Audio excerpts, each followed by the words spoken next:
Hello, hello, hello. We are just gonna jump right into things. I think I've screwed up my. There we go. Okay. Hopefully, y'all can hear me. Uh, it's been a heck of a week. It's been a heck of a year. We're only 20, not even 20 days into this sucker. So good times, good times. Yep, we're just starting hard and heavy. Right into it. Boom. There we go. Look at this. Look at this. Look at this. Woo! Alright. So, those are all it. How's everybody doing this evening? This fantastic Saturday evening? I am doing A-okay. Thank you so much for asking. I appreciate your concern. No, really, I really genuinely appreciate you guys. Oh man. It's been insane, guys. I have been working on a few projects. And they've been good. They're going well. I'm getting pretty far on a couple of them. It's good stuff. I am not looking forward to a couple of things. But that's the name of the game, right? Okay, that's got to be a bomb. Such is life. Can't always be a party. But yeah, I was like, man, it's been way too long. I need to see how everybody is doing, how life's going for everybody. Nope, this one. I just, by the time I get done with everything else, I'm just like, man, if I don't go to bed right now, I'm gonna be worthless tomorrow. And I realized I just kept chasing tomorrow. 2, 3, 4, that's 5, 6. I just kept putting stuff. I'm like, yeah, I'll do it tomorrow. I'll stream tomorrow. I'll cut this tomorrow. I'll do this tomorrow, and then like, it eventually becomes, like you've piled up the tomorrows until it's been, gosh, I think it's been a month since I last streamed, and I'm like, no, I can't be doing that. Can't be doing that. Too many cool peeps. We gotta hang. Yes. But I was like, man, I don't want to do anything like. So much crazy has happened and so much crazy is about to take off in the next couple days. I was like, man, everybody, I need an actual legit chill stream.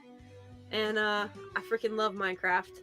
You know what I mean? So Minecraft, see, I can't even. Minesweeper, good lord. Minecraft, that's how bad it is. That's how bad the brain rot is. But yeah, I do love me some Minesweeper. Maza, you dog. What are you doing? Yes, I'm a nerd. I love. Oh, and you gifted me one membership. Thank you. But I love me some Minesweeper. It is everything that is right with gaming, and also so wrong with like yes, this is gonna be a chill stream, but watch me get to the end of this and be like, dear God, which one is it? I can't explode. I cannot explode on the last one. Like, this is the perfect game of like the perfect gamer game where it's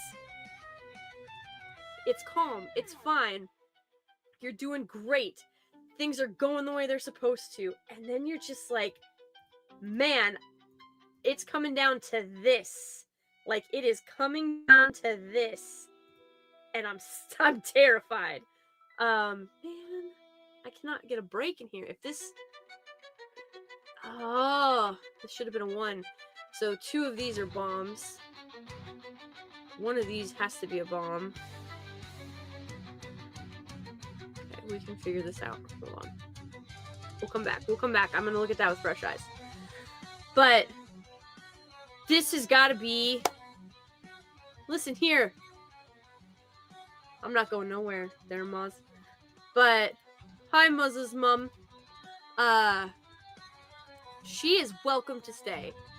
You better get to doing his chores. You gotta do your chores, Maz. When am I gonna get good? Shh, I'm already the best. Andrew Matthews, what is my favorite flavor of crayon? My favorite flavor of crayon, I mean, it's got to be green, right? Raw. Marine Corps green. All right, let's see. Where am I going to break in here?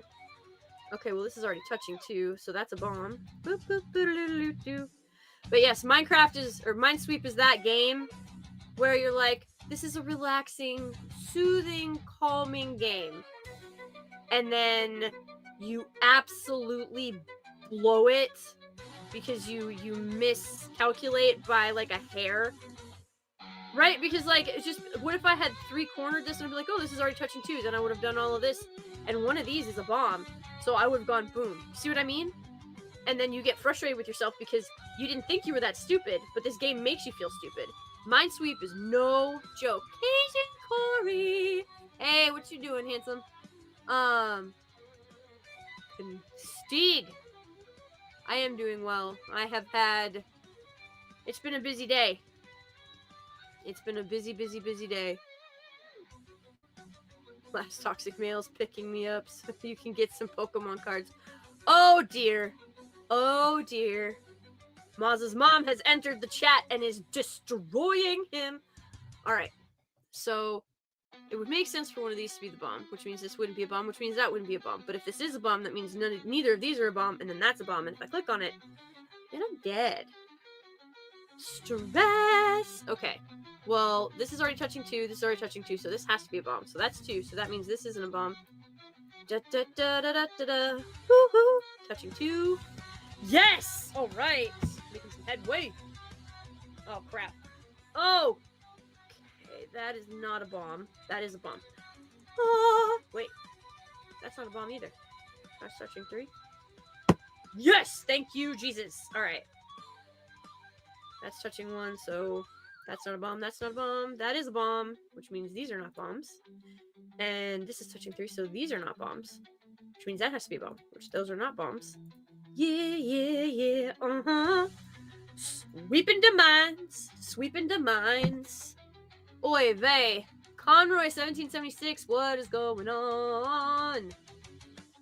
We had a storm with slight hurricane force at times. Oh, just slight hurricane. Alright, no biggie. Whatevs.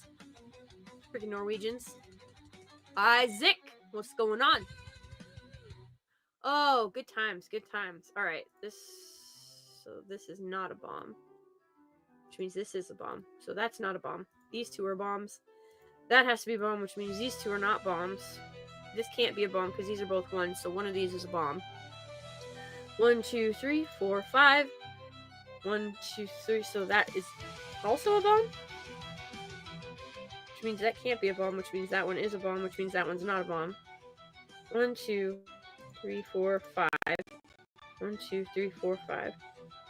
2, so that's not a bomb. 1, 2, 3, so that is not a bomb, that is a bomb, that is a bomb.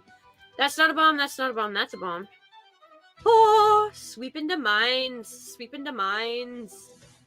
Shh, look at this. So that means that all 3 of these are bombs. That is not a bomb, that's not a bomb. So that's not a bomb, that's not a bomb. And that's not a bomb. Oh, look at that. Cleared it. Adrian. What's up? Howdy ho, howdy hey. See, when we say chill, we mean chill. Obviously, though, like, I am going to utterly freaking explode when I botch this here in a second. Okay, let me see. Freaking hell. That has to be a bomb. One of these two is a bomb. Which means this one can't be a bomb. Oh, thank you, Jesus. Okay. Okay. Alright. Let's see. Okay. This has to be touching 2. So unless that one is a bomb and that one is a bomb. Oh!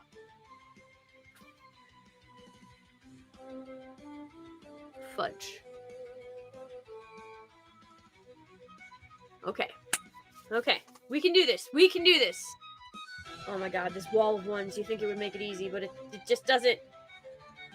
Okay. As we've determined, one of these is a bomb, which means 2 of these are bombs. This is not a safe bet. Let's go down to the 2. One of these is a bomb, which means one of these is a bomb.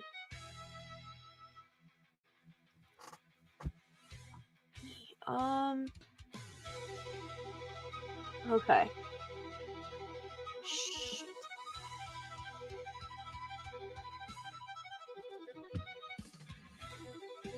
Oh, man.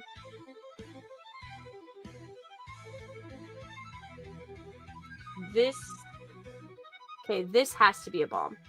Because only one of these can be a bomb, and only one of these can be a bomb. Okay. So that is a bomb.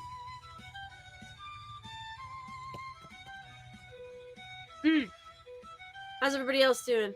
During Christmas, I had to channel Jesus. My brother's father-in-law said he liked raw. Oh no! After swearing in my head, I let it pass. They shall not pass. You cannot pass. I would never have let that go. Oh my word! My neighbor across the street was like, "I really am liking this new Amazon Rings of Power show," and I was like, "No, I must guide you to the light. Let me give you a star and guide you far away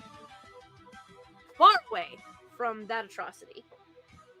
And then, like, it was insane because I just read the very much. So basically, we went and did Cliff's Notes of the Silmarillion, which I don't even think Amazon did that, quite frankly, with that show. But I just read her the Cliff's Notes.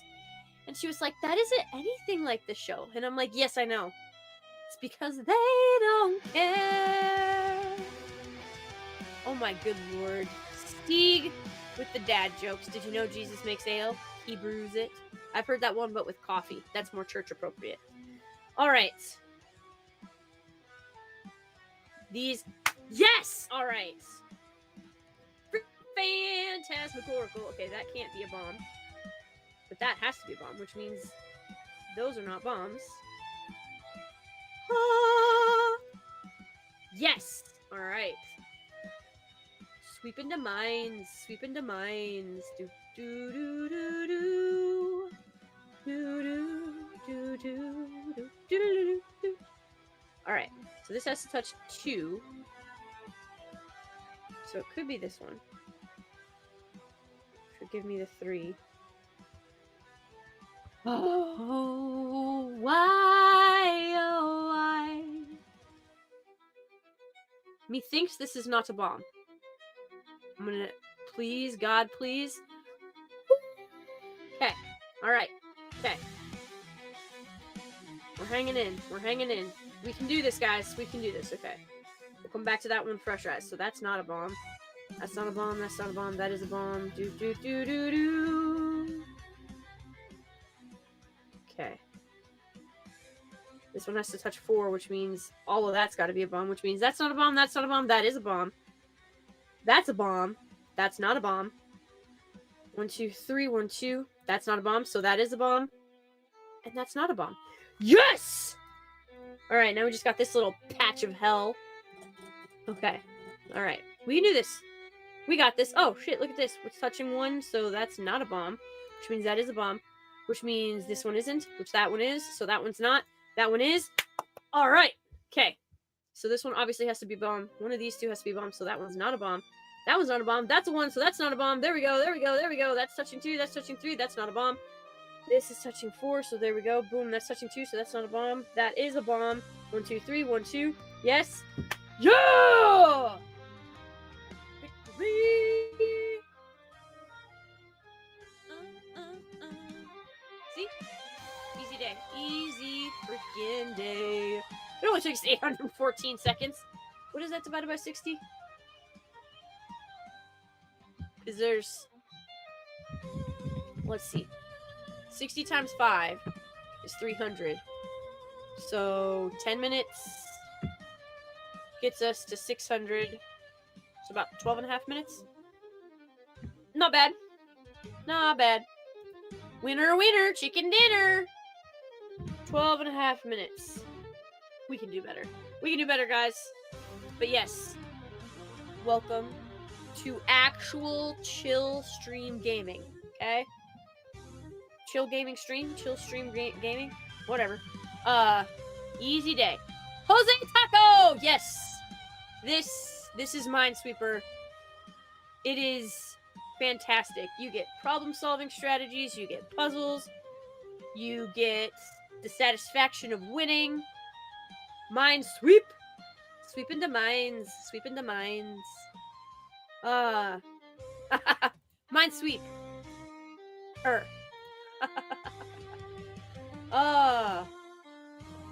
You can sweep my floors too. I don't know. Do you have hardwood floors? Because if you have carpet, I'm not coming in there with a broom. If you give the game to a friend, it will be your sweeper. Bruh, take the dad jokes and put them back in your database. Get it? D-A-D, a base, dad, a base. Stig told me that one earlier too. Ridiculous. All right, let's see if we can do this again. Cow! See, we're expert. We are expert gamers. Just wasted 5 seconds explaining that we are expert gamers. All right, blind chance. Here we go. Uno. Okay, so that's only touching one. There we go. There we go.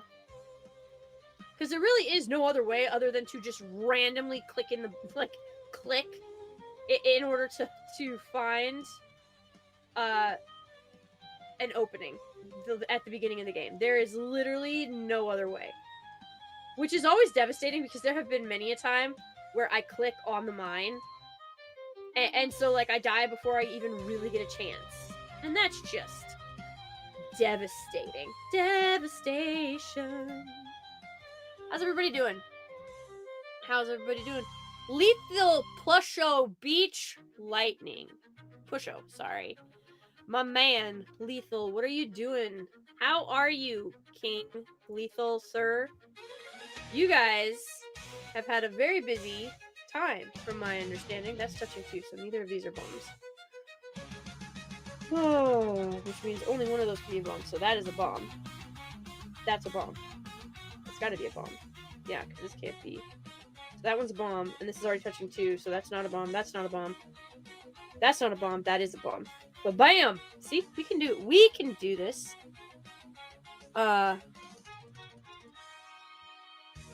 Just the meme account, homie. Shh. I thought you were being funny. You're not, but you are being funny. But I thought Lethal was being funny because Lethal likes to do that kind of shit. 1, 2, 3. So one of these is a bomb, which means these are not bombs. That's also not a bomb. Winning. This is also not a bomb. Look at us go, guys. We are winning this. We are winning at life. Okay. One of these has to be a bomb, which means that's not a bomb, which means these two have to be a bomb, which means that one's not a bomb. Oh, of course it's touching two. Rude. 1, 2, 3, 4. Oh, so neither of these are bombs. So that means that's not a bomb. One of these is a bomb, so these are fine. One of these has to be a bomb, so this is fine. Oh my god, I'm stressing myself out. Okay, one of these is a bomb. That's the only way that that's gonna work, right? Because that doesn't work because then that one's touching two. Oh, nice! Nice! We're getting it. We're winning! We're winning, Dad. We're winning. So, how's everybody doing? It's the start of a new year.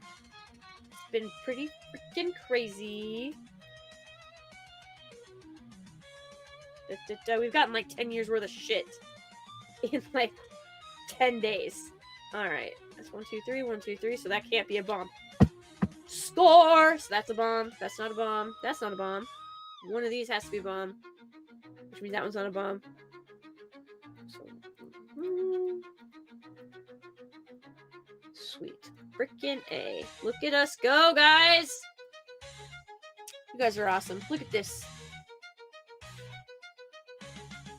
Moza! It's not really lethal. It's a meme account. But that's okay. Did your friend publish the book that Gravemaster is from? She did not. I hope she does.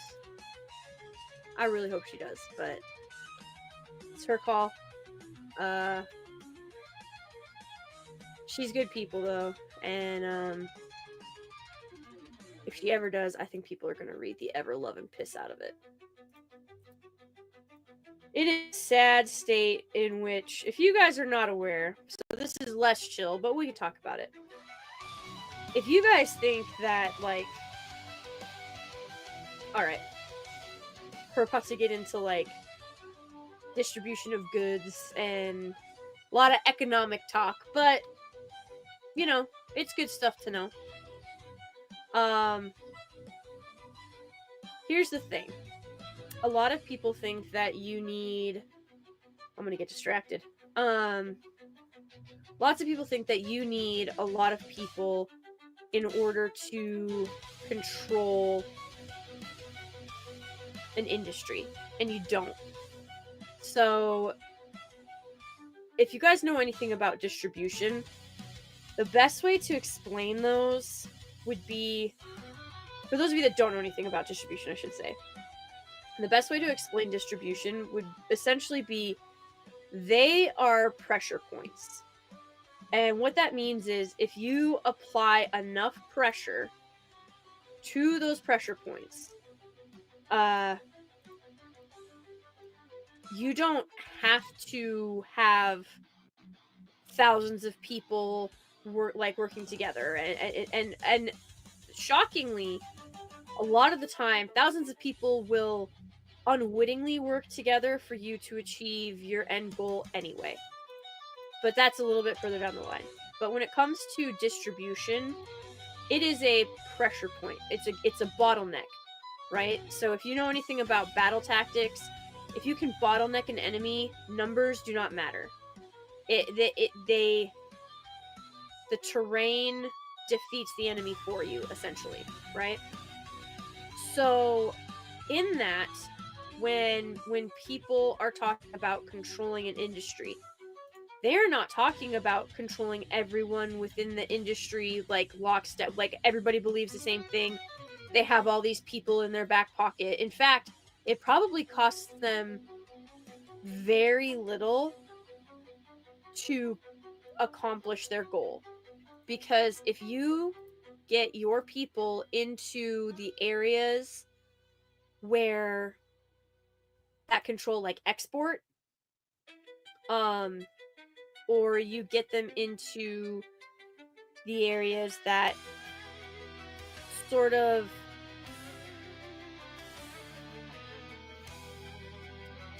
have the monopoly of it, right?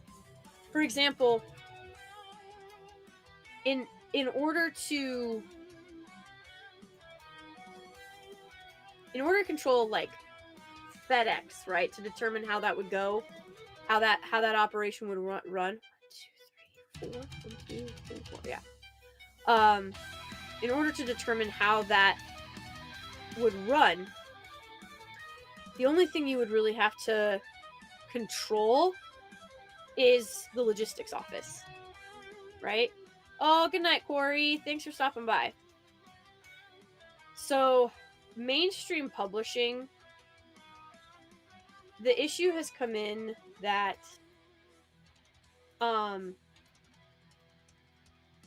old guard, as it were, they've been infiltrated, and it started from just one thing at a time. It wasn't a grand takeover, it was gradual. And I mean, that's pretty much how you make success out of any takeover. You don't make a big deal of it. Does that make sense? 1, 2, 3, 4, 5. 1, 2, 3, 4. Okay. And in mainstream publishing,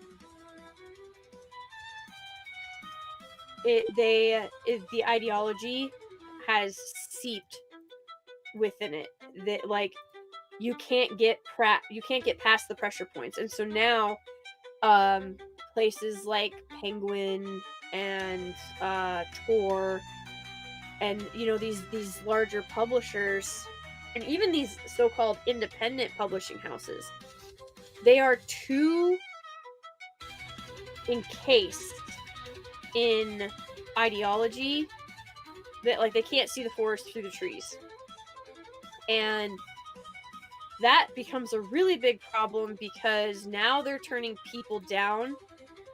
Now they're turning people down not based on merit, but based on checkpoints. And the problem is, yay, 5 stories. Look at that! Almost 300 seconds faster. Nice! Okay.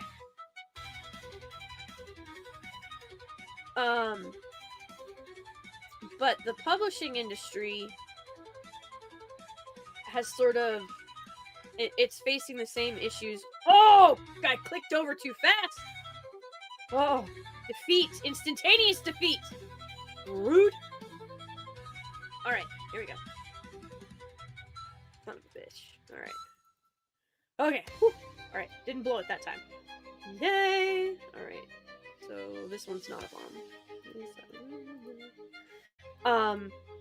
So in publishing, I've explained this before. Anybody that hasn't heard this, I'll tell it again. Those of you that have heard it, I'm sorry you keep getting the same beats.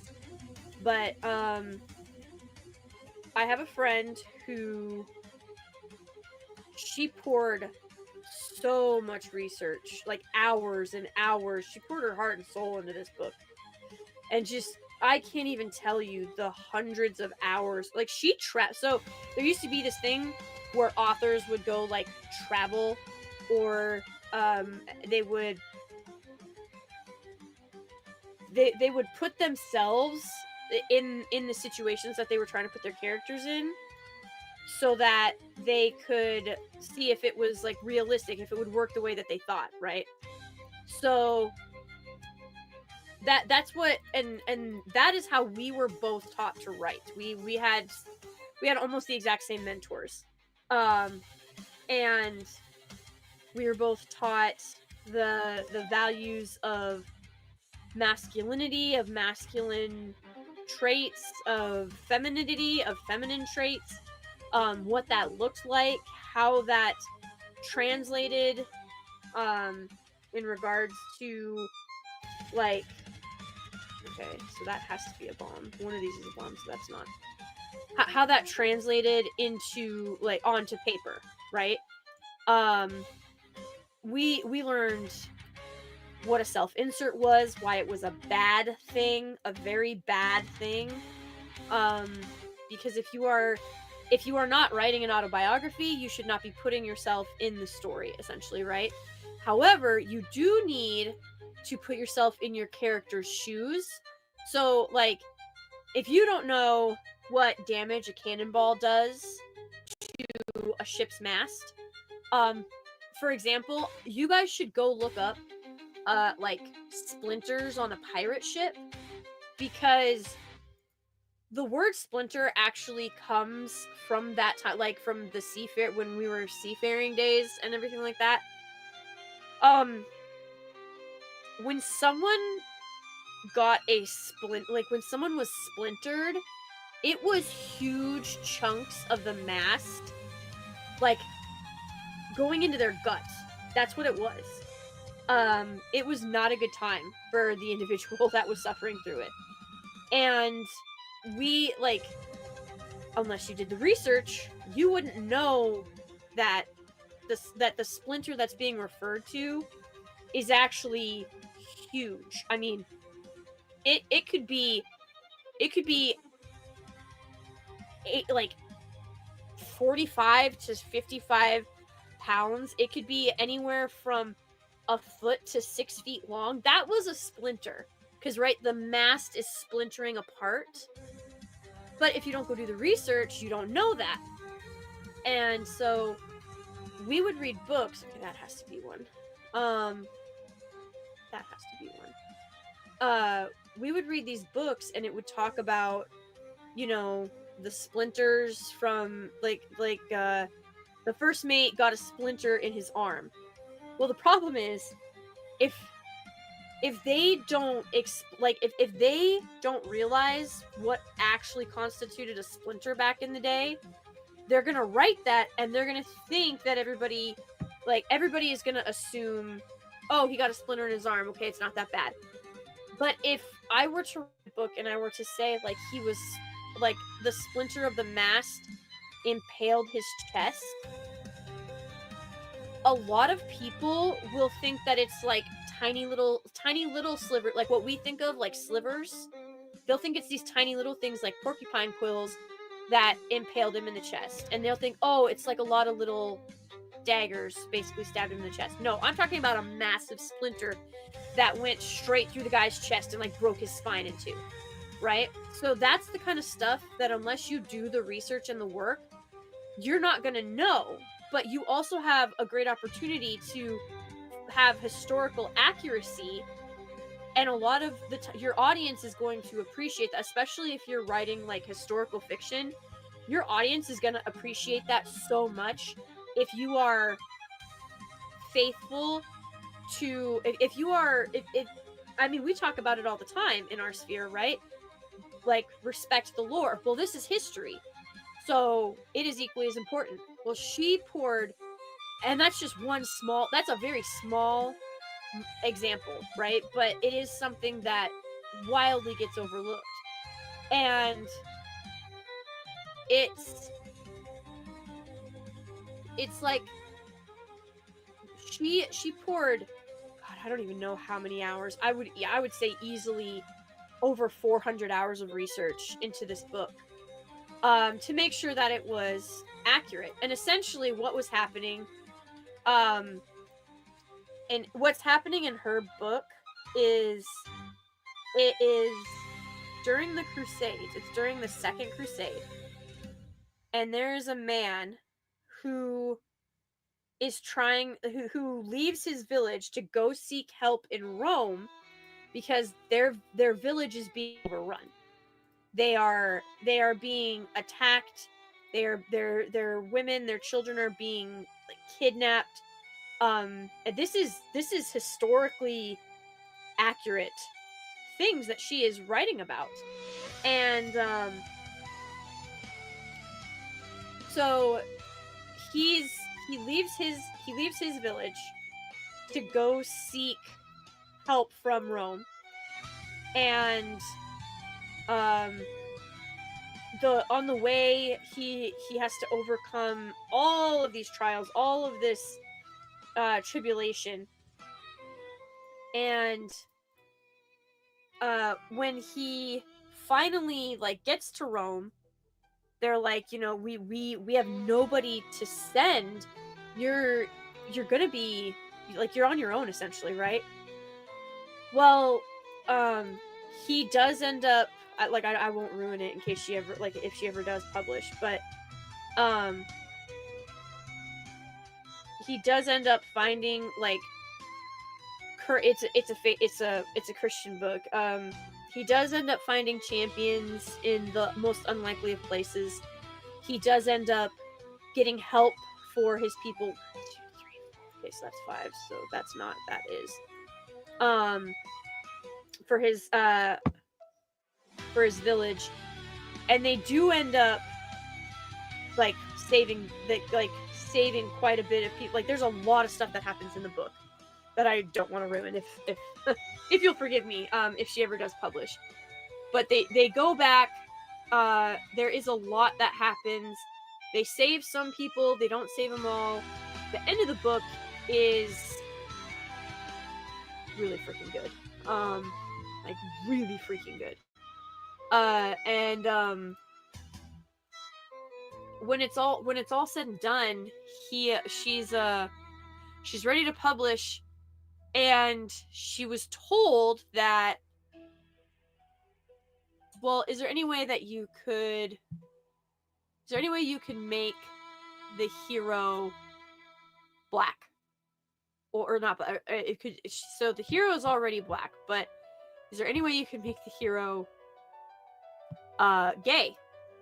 And she was like, no, that's not historically accurate. Like, this character has a wife and several children, 3 of his children and his wife are some of the victims that got kidnapped. Like, I'm trying to be as historically accurate as possible. And it's like, she was getting nowhere. She was getting absolutely nowhere. And she was so frustrated. And I couldn't help but, like, feel bad for her. Because, like, there's nothing I can do. So I'm, like, the two of us were talking, and she is incredibly frustrated with the way that things are going, and she's like, it would just be easier to cave. She's like, but it destroys. She's like, if I do that, it's going to. Okay. I'm gonna have to basically flip a coin. I think this is a bomb. Please. Dang it. It was one or the other. Oh well. Okay. Anyway. Click, click, click, click. Oh no. There we go. But basically she couldn't get anywhere. And it was really frustrating for her. Well, she also wrote another. It is a faith-based. Again, it's faith-based. It takes a more like supernatural twist on things, essentially. But basically, I got lucky there. I clicked the wrong box. It's essentially, for those of you that didn't hear about that one, okay, so this one can't be, which means that one has to be, which means that one's not. About the Gravemaster one, essentially, it's this series where, the Gravemasters are their duty is essentially to defend the graves of like the worthy of the believers of the holy. They have to protect them from necromancers and from which like black magic users, essentially. So the Gravemasters, that's their entire charge, their entire purpose is to defend and defeat necromancy. Well, and because this is where, so there were several issues, if you will, that they had. One of them was that there were no female Gravemasters. I know. And I took on the mantle of Lady Gravemaster, but there were no female Gravemasters. That is because biblically, angels are spirits. They don't necessarily have physical bodies, but anytime that they have appeared to humanity, they have always been of a male appearance, essentially, right? So, oh, I didn't want to do that. Oh, oh well. See what happens when you click the wrong button?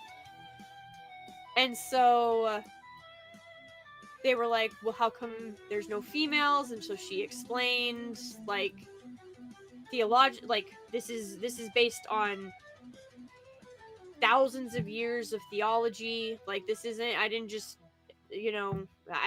do it for kicks and giggles. Like, anytime any recorded appearance of angels, whether it was to Mary, whether it was to Tobit, whether it was to the soldier, like every time an angel has appeared, okay, that has to be one. Anytime an angel has appeared to humanity in a more physical form, like, think about this, like in the Bible, it literally says, do not be afraid.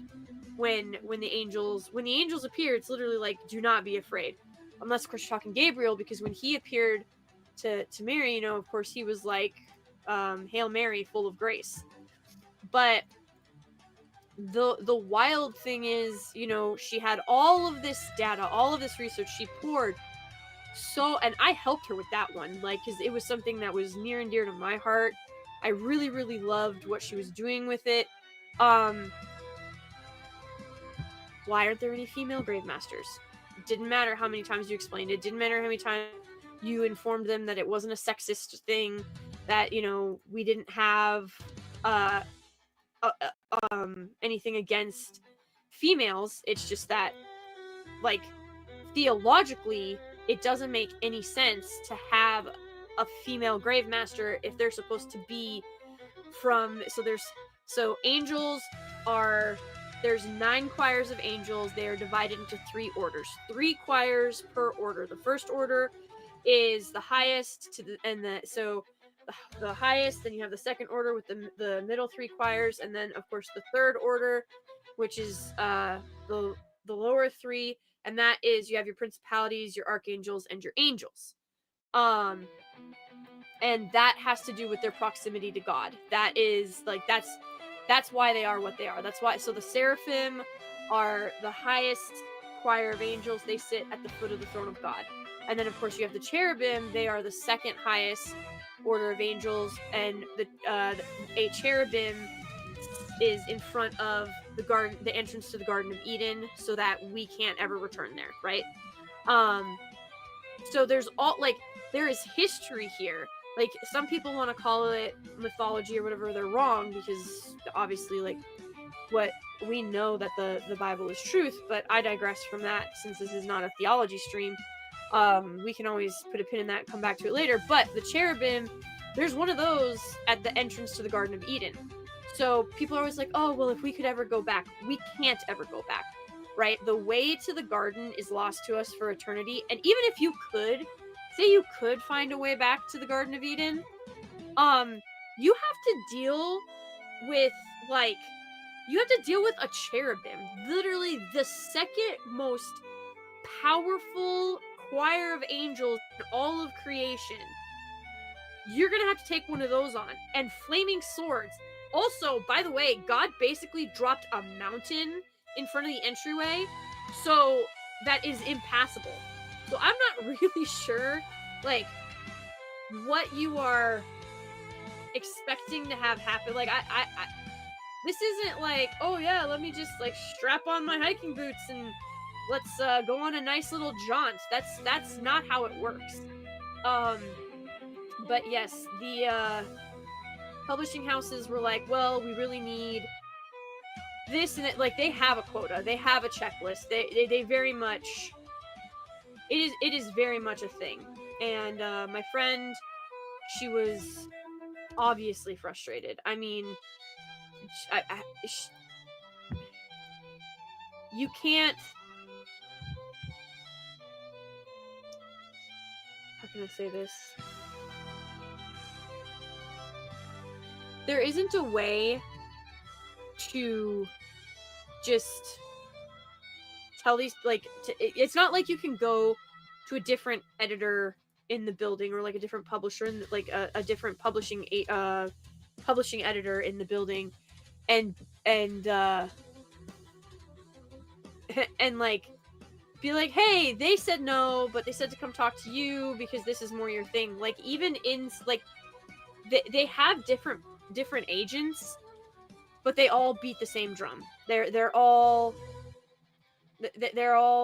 wanting, like, hey, you know, like, nope, we've got from orders on high, like, we can't take anything unless it has this and this in it, or this and this in it, or, you know, a percentage of this in it. And you're just sitting there and you're just like, why is that the deciding factor? Like, why would that be the end all be all? Like, the amount of stories that these people are, the amount of excellent stories that are being turned away, you know, and everybody always goes back to J.K. Rowling. She got rejected so many times with Harry Potter, which now, like, you know, how would you feel if you were one of those other 12 publishers that turned her down, or 11 publishers, until she found, like, the 12th one that finally accepted it? God, they have got to be kicking themselves, right? or so you would think. One would assume, because that is billions of dollars that you just lost. Billions with a B, right? But yes, so the Grave Master's entire order, entire charge, entire purpose is to defend against is to defend the holy dead from the unholy living, essentially. And apparently that was not good enough for them, because it didn't have female grave masters in it. It didn't have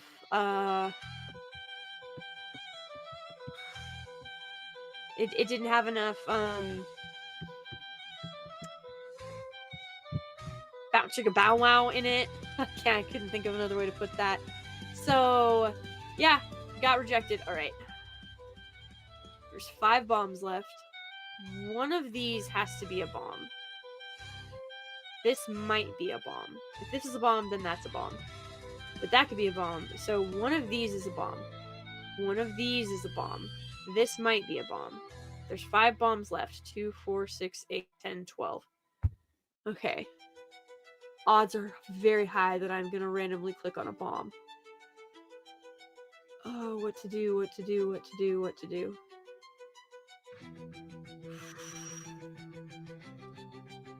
Do I dare? Do I dare? Odds are this would be the bomb.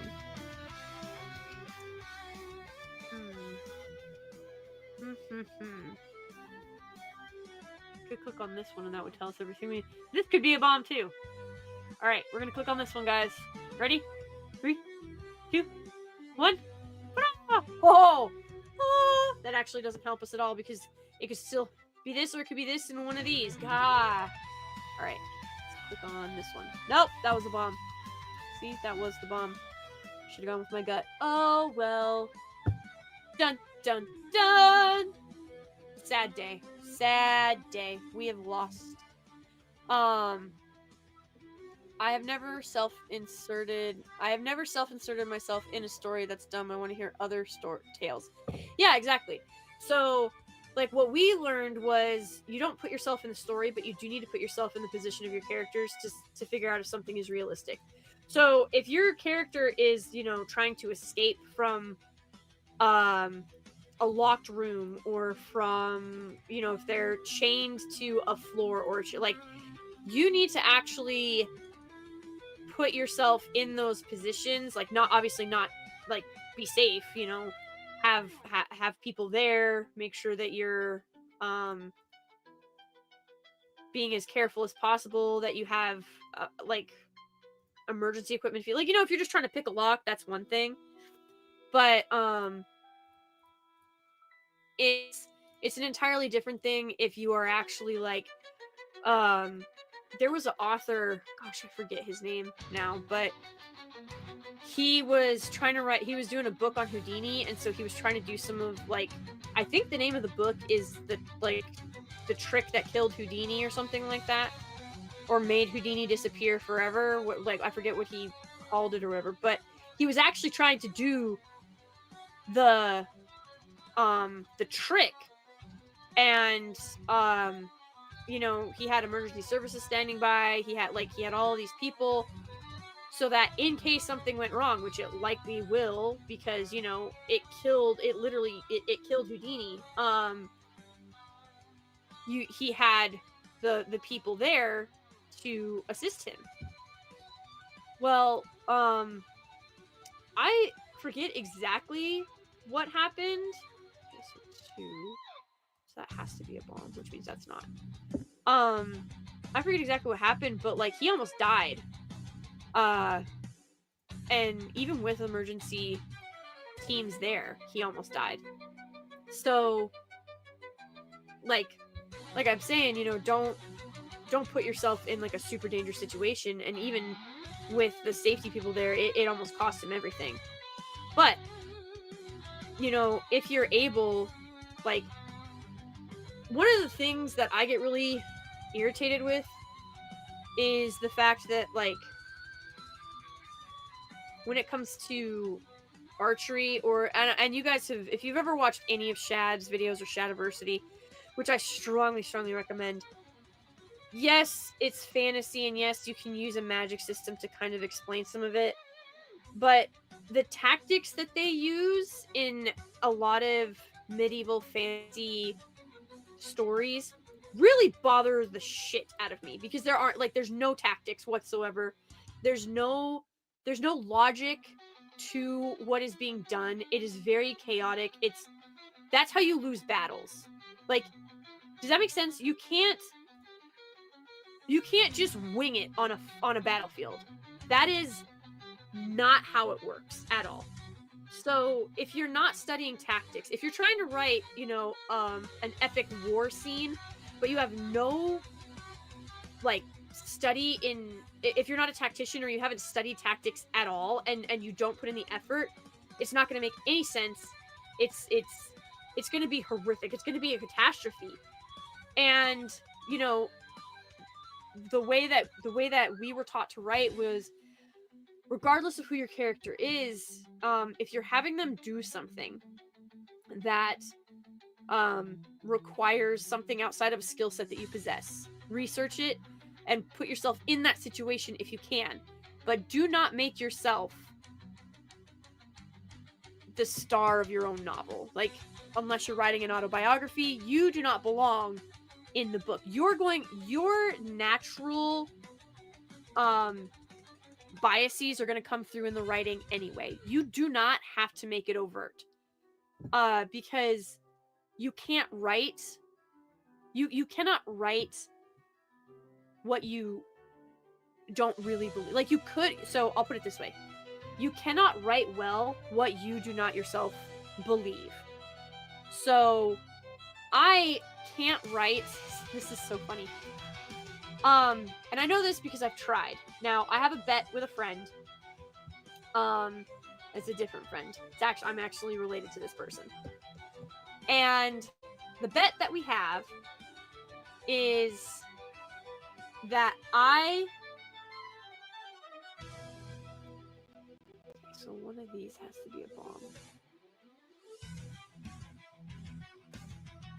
2, one of those, that's not a bomb. I bet them that I could write a better romance novel than, some of this crap that is currently out. But the thing is, mine is more of like an adventure novel with romance in it. Because I actually, I can't write smut books. I just cannot. I can't bring myself to do it. I also found out that a lot of my relatives are raging feminists and don't realize it. So that sucks. But they were genuinely okay, so one of those is a bomb. They were genuinely pissed at me. I am not kidding. They were upset with me because I wrote a character as a spoiled brat. She didn't want to get married, and she didn't understand why her sister had to get married. And so the older sister is having this conversation, and the older sister's trying to explain that she can literally prevent war and bloodshed and tens of thousands of men dying if she marries and steals this tree. And the younger sister is like, no, let's just fight all of them. Like, let's fight them all. I don't care. God, that doesn't help me at all.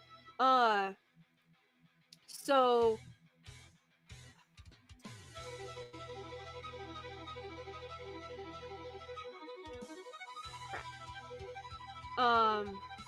that helps though, because one of these is a bomb.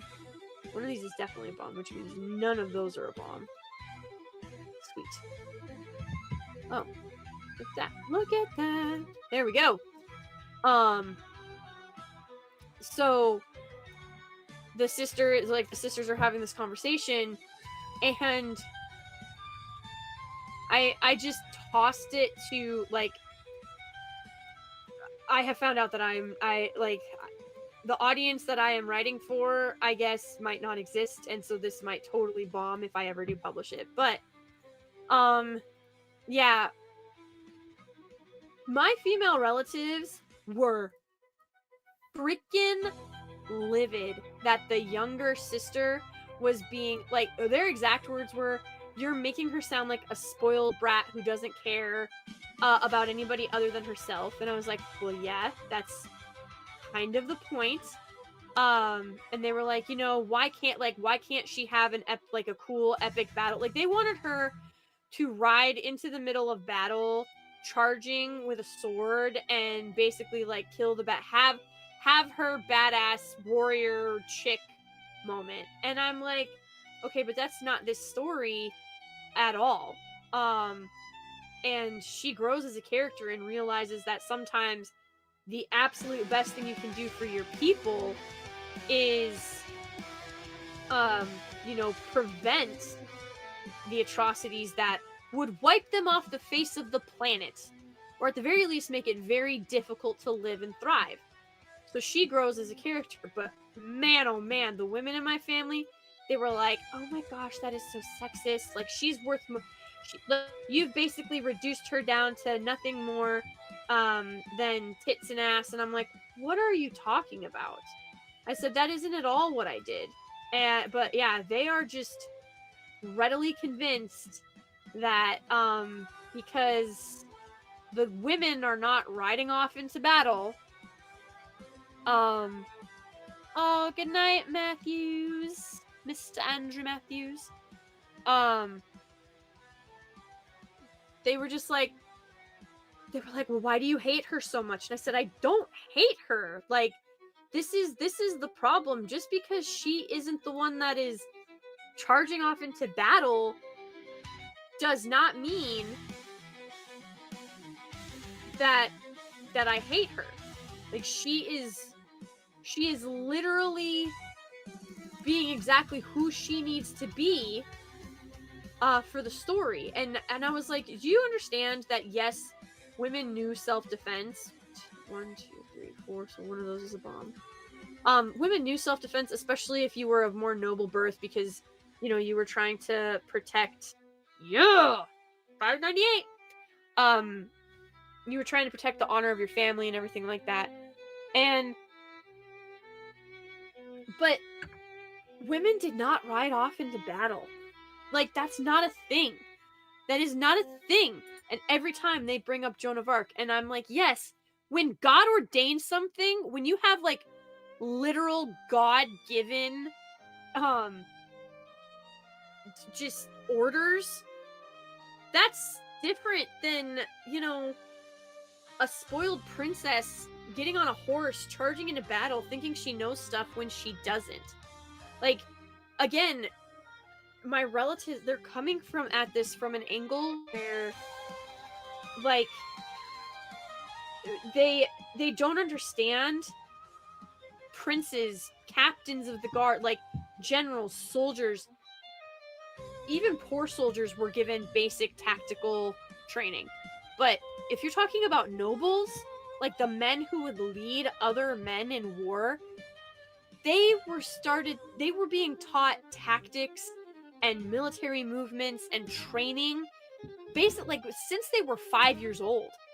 Years and years and years of discipline and drills and research and tactician stuff, like all of these things.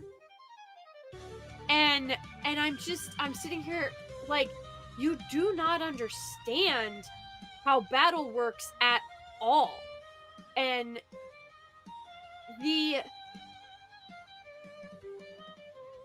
I was talking to somebody, and I was like, I realized that a lot of the women in my family think that men are just, gosh dang it. Ooh, cruel. There we go. Okay. We can work with this. We can kind of work with this, maybe. Maybe? Okay, so that has to be one. That's not. That has to be one. That can't be one. That's not one. Oh, thank God. Okay, we caught up at a break. Yeah. Okay.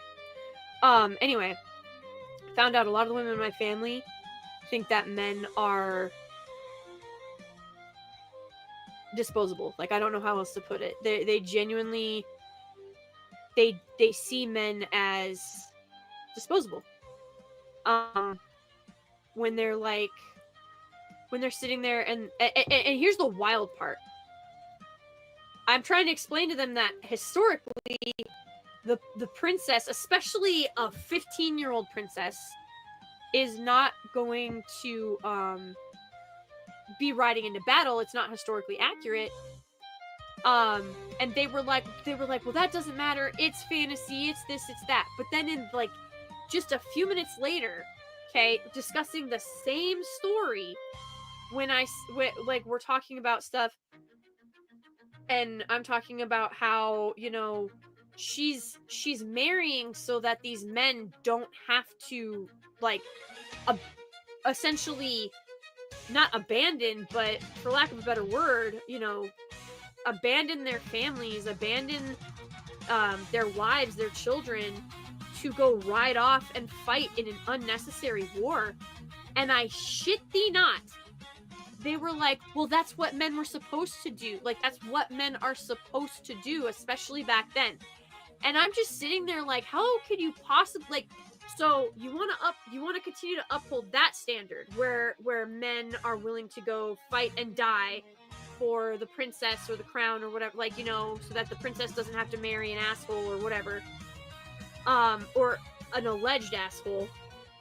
So you're fine with the men going off and dying, like, because that's what they're supposed to do as knights of the realm. But you're not okay with the princess like marrying to save her people. Like, do you not see how that is absolutely, like, that's not even double standards, that's flat out sadistic. Like, I my mind was fucking blown. And they're like, well, it's fantasy, like, you need the excitement, you need the war, you need the battle. And I said, not this war, not this battle. Like, we fucking, oh my God. Like, I actually got into a fight with them, and it made me realize that I'm working on a whole video about it, actually. Like, these women, their view of not everything, but just like of men and whether it's fantasy men or men in real life, is so warped. Feminism is so evil. No, Legionist, have a good night. It's so unabashedly evil, but they don't see it that way. They don't see it that way at all, and I'm so fucking confused by it. I'm just sitting here and I'm like, how can you not see this as the evil that it is? And they're looking at me like I have two heads, and I'm like, no, I'm pretty sure you guys are the ones that need to double check yourselves. And as we're talking, I'm just coming to realize that it's not a smoot book. It's not a smutty book. It's just not. I can't write that stuff. I couldn't. I couldn't. And so I'm writing what, like, with my own voice. And so that's what I mean. Like, you do not have to self-insert. You do not have to blatantly sit there and be like, I have Marxist values because Marxism and feminism. Maza! You back. But, like, it was wild to me because these women also, like, I love them dearly. They're married. They've been married for, my gosh, my one relative, she's been married. They're about to do 22 years of marriage. They're happy. They're in love. They cherish each other. Like, these are, it's insane to me because these are the women who claim to be, like, traditional conservative wives. And I am just sitting here trying to figure out, okay, so one of these has to be bumped, so that's not. I'm just sitting there trying to figure out, like, what the fuck happened? Because that's not a conservative stamp. Like, being a war hawk is not a good thing. Wanting war is not, like, any point in real history, or go look at any fantasy series, the ones who are chomping at the bit for war, they're the bad guys. They're the bad guys. But yeah, since, you know, morality is all but shot, at this point, oh gosh, it's just insane. But yes, mainstream publishers. So my friend has a couple of books that'll probably never see the light of day, unfortunately. And it's really sad because she's incredibly talented, and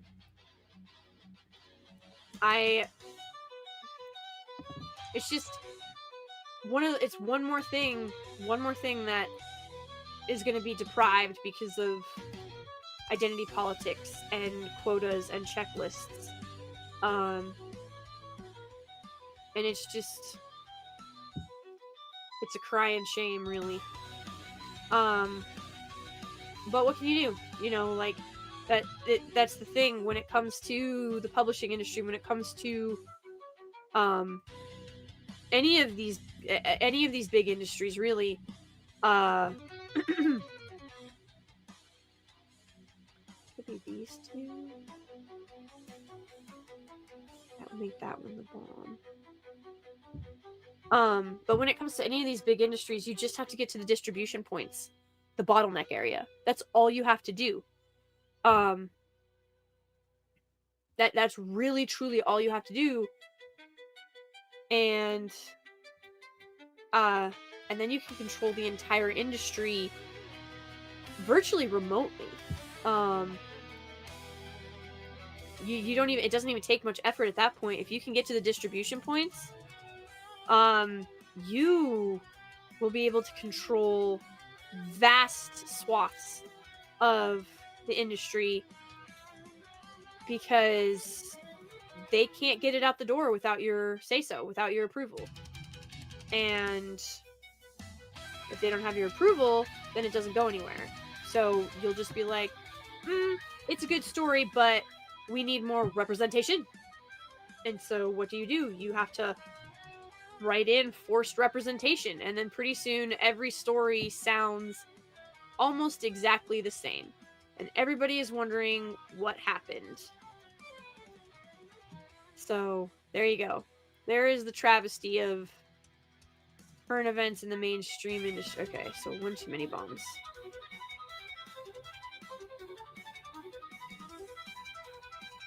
There we go. 498. 100 seconds. 100 seconds better. So, yeah, she doesn't want to compromise her stories the way that they want to compromise them.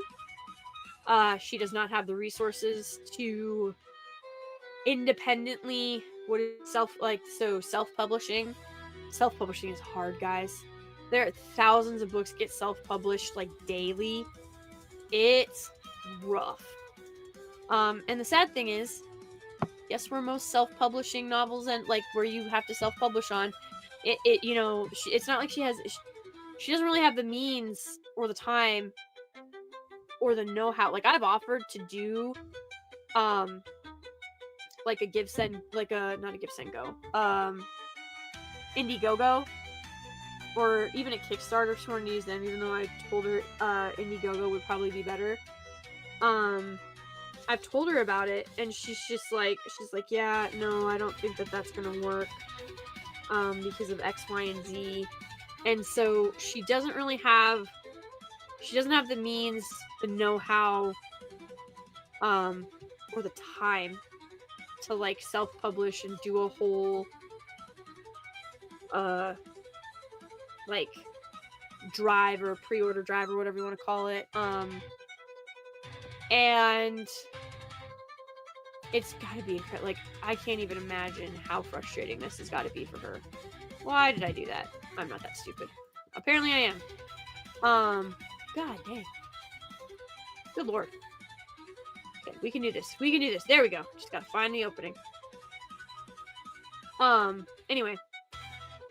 So, yeah, she doesn't really have that I guess aptitude, for lack of a better word.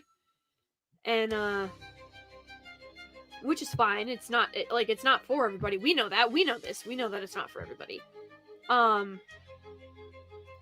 But yeah, she'll probably, like, unless something drastically changes in the publishing industry, she'll probably never publish, which is a fucking crime in my honest opinion. And but yeah, most so her whole thing was, if she self-publishes, it's basically just going to end up on Amazon, where I don't know the ins and outs of it because I have not actually looked, but I guess Amazon robs the fucking shit out of you, which doesn't surprise me. But also, because, you know, Amazon started with books. I don't know how many people know that, but she yeah, according to her, Amazon will rob you fucking blind if you don't know. Ah, shit. I knew better than that. Oh well. Amazon will rob you blind, and that doesn't surprise me to hear, but I also don't know too much about it. But Amazon got its start in books. I don't know how many people actually are aware of that, but yeah, I say what you will, but Bezos, he saw that market opening, and he yep, he absolutely 1 million billion jillion % exploited that shit. And hey, you know what? He's a billionaire now, so you can hate the player and the game, but he still fucking won. So, yeah, it's wild. But shit. Okay, let's do this. Okay, we can work with that. There we go.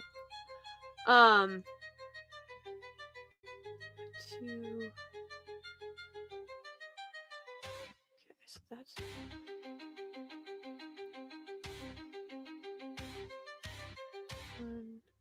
Sorry.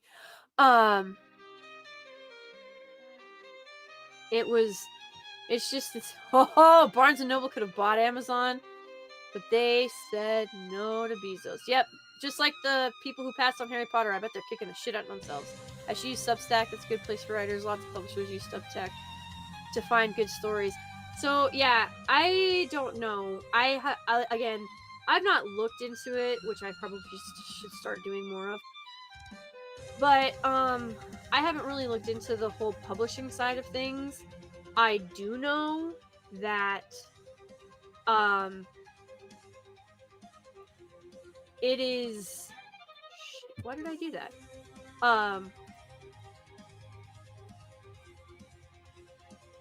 I think so, and I've heard good things about Substack. I've also heard horror stories about Substack. And I think, like, my biggest fear would be my story getting stolen. You know what I mean? So, oh, this is a fucking conundrum. Oh, that's what I get.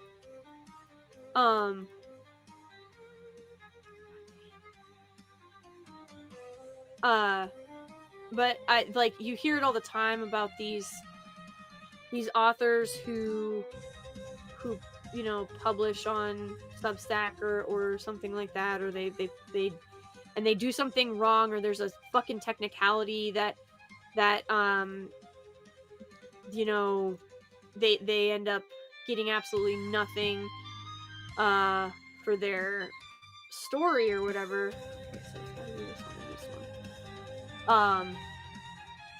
And so, like, these publishers will take these stories, alter them slightly or just enough to avoid you know, plagiarism or theft, like intellectual property theft charges or whatever, and then turn it into a bastardization of itself, and then you have all these authors who are left holding the bucket, and then they never, god dang it, I meant to click this one. They never actually get their story published. It's you know, like I've heard such fucking horror stories about it. But again, that's a distribution thing. Like, if you have people that are mining places like Substack or Reddit or these different fanfic sites, I mean, they're gonna find something.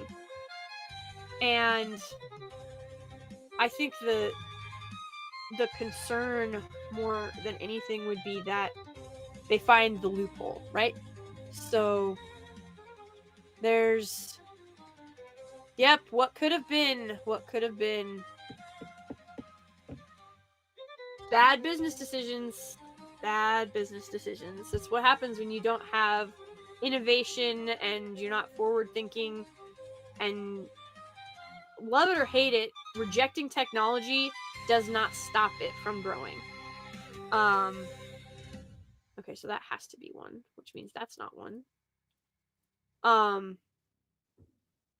But yeah, the publishing industry, God, I'm terrified to like wade into it. Like, Critical Drinker obviously is going to have a way better, more detailed, more nuanced description and experience with it.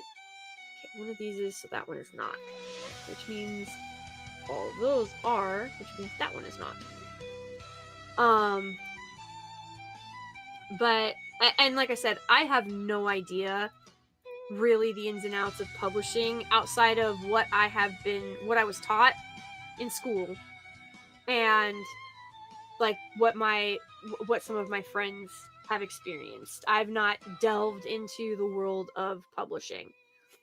It sounds fucking horrid, to be absolutely honest.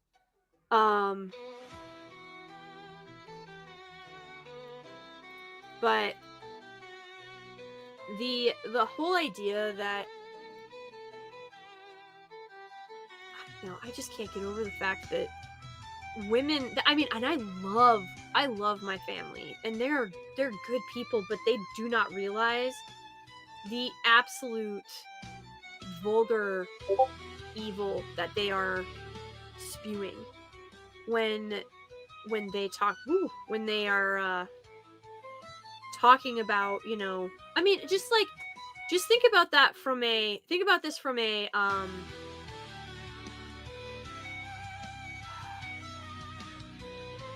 like even just a modern perspective. Okay, let's say that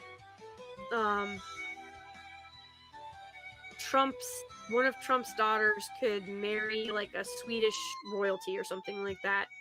I don't know why I picked Sweden. I know they have got royalty. That's why I don't know all of the world's royalty. But let's say that they could do that, and we could use Sweden as like an forward operating base after that. But if we don't do that, a war is going to be fought for that same strategic location. And, you know, she has the power to stop it. Like, are you really going to look at, you know, 50,000 American troops and be like, no, you're going to go die because she doesn't think that it's her responsibility to save your life? Like, first of all, that's rejecting your own power as a woman. You can literally save tens of thousands, if not hundreds of thousands of lives in modern day if the strategy's still held, you know what I mean? If treaties and stuff like that were still done that way. And if you think that people do not marry for business, like unofficial mergers of business, you're kidding yourself. Like, you are genuinely kidding yourself. But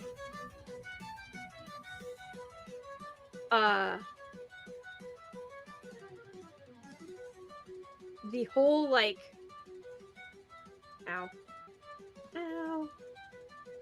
the idea that you would be willing to let tens of thousands of men die so that you can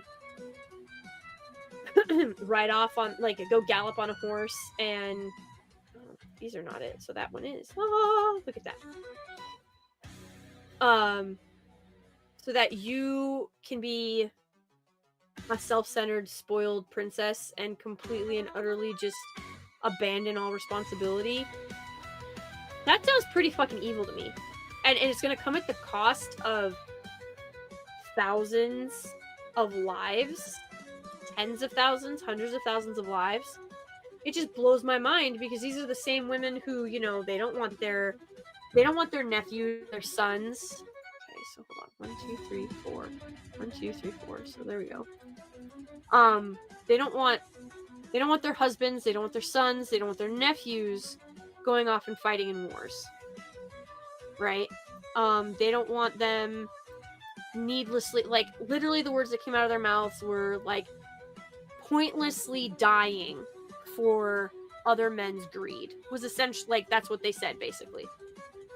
But when it comes to this story, and they're like, well, they're not real men, and I'm like, you're missing the point. Like, this is world building. Like, just because this is a story doesn't mean that, you know, there's no stakes. Okay, one of these. Gosh dang it.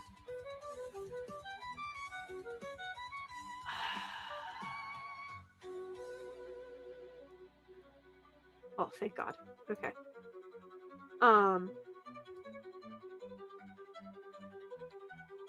There we go. It didn't actually help me as much as I was hoping.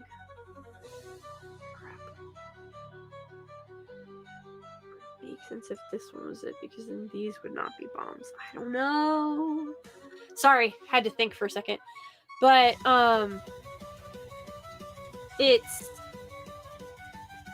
it's frustrating because these are the same women who are like, well, I don't want my sons going off and dying for other men's greed. But in this story, they're more than happy to let these men, because, you know, they're, well, it's fake, it's not real.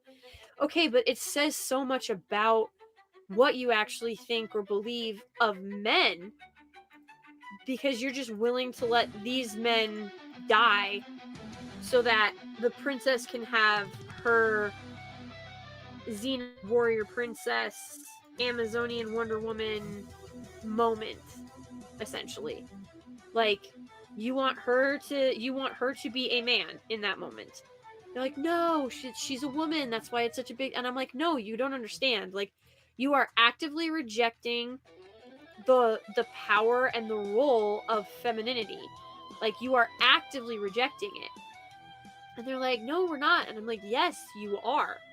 Like, you have blatantly stated that you don't think that she should use her. God dang it! I clicked the wrong button again. That she shouldn't use her feminine power to prevent the needless death of thousands of men. I said that is actively rejecting the power of femininity and what it means to be a woman, because you would prefer her to be a man. That also got me in some serious hot water. But it's true, and I don't know how to, like, help these women understand that they've been brainwashed and they don't recognize it. It's very hard. Like, the psyop is real. It is so entrenched. But here's the thing, you know, they're like, well, I wouldn't want to go all the way back because I don't want to lose, like, I want women to have the choice to work. And I'm like, you realize that women have always worked. Like, women have always worked. It was just something that they could usually do from home. Like, they would fold laundry, or they would get a dub. I'm trying to get a dub. Oh, thank you, Maza, for another gifted membership. But, like, it's just fucking wild to me that they don't see the absolute blatant evil of what they're saying.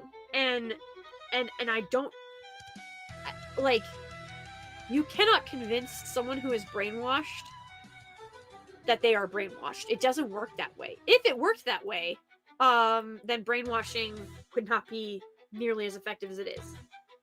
but it does work that way. And brainwashing is very effective. So we, of course, run into the issue of like, how do you like convince somebody that they have been absolutely, utterly consumed by an ideology to the point that they are espousing the eraser of men just so they can abandon responsibility. Like, in what universe does that sound like the good guy? That doesn't, that not in this reality, and not in any fantasy reality, any fantasy story that I have ever read. Any fantasy story that I've ever read, the ones who are hungry for war and don't want to take responsibility and just want to rule everybody because they want power and to be able, they just want control. They don't even, they want the power of control. They are never the good guys. Like, ever. Never ever. So how could I, like, how do I convince these women that, hey, you're fucking brainwashed just a wee bit there, bub? Like, I don't know, I don't know what else to tell you outside of the fact that what you just said is so anti-human, it's horrifying. Um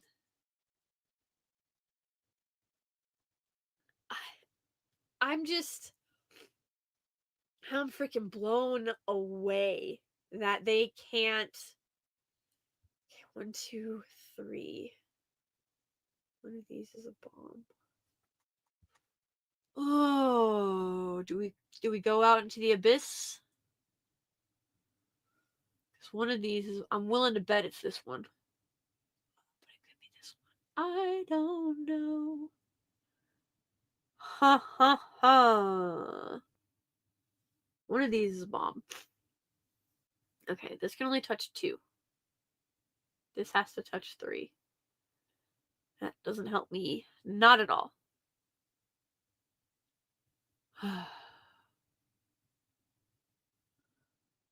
Son of a bitch. That could be the bomb. This could be the bomb. That can't be a bomb. Hallelujah. Okay. Oh, we're getting places. But yeah, I'm just floored that that women in my own family are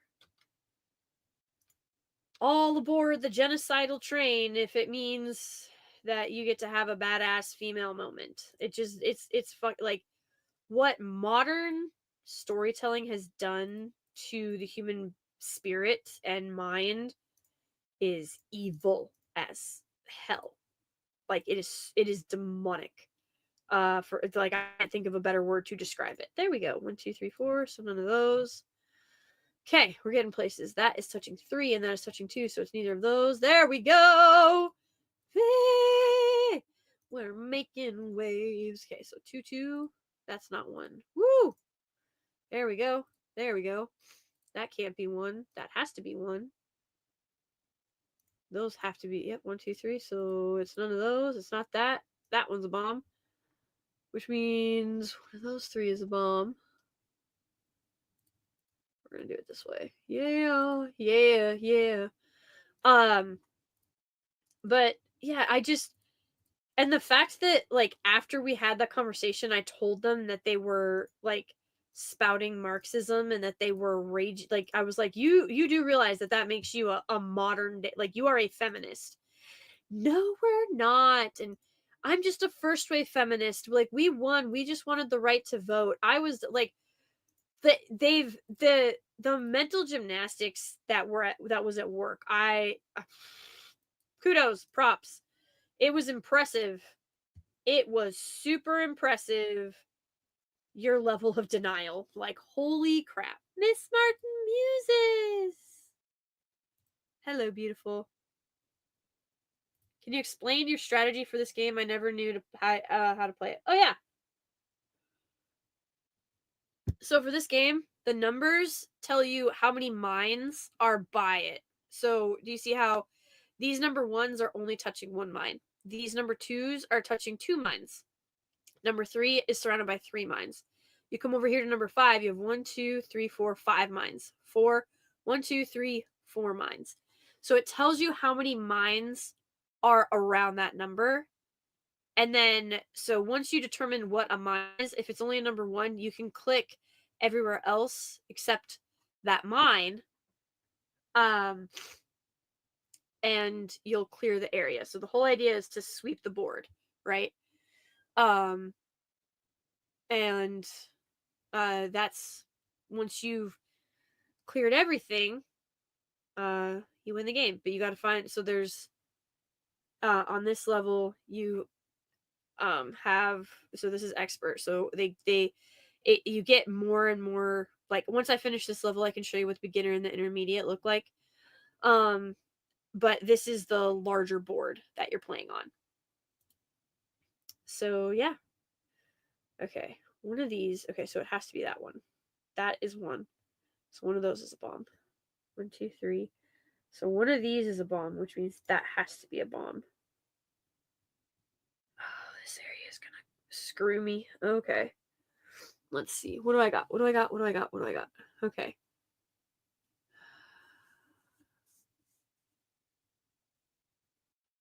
Okay. So one of these has to be a bomb, which means that is not a bomb.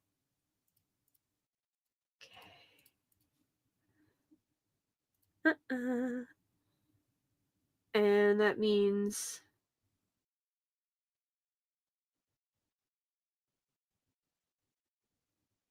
that this is not a bomb. Okay, we're getting there. We're making progress. But yes, Pink CEO, you are correct. They were not convinced into the position with a conversation. You cannot undo it with a conversation. Yeah. Played this game in the 90s and I never knew. Yep, Jose Taco, there you go. Jose Taco. Okay, one of those is a bomb. And one of these is a bomb.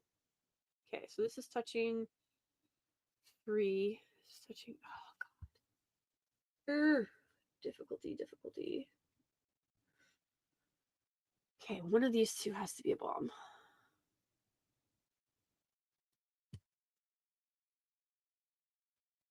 And one of these two has to be a bomb.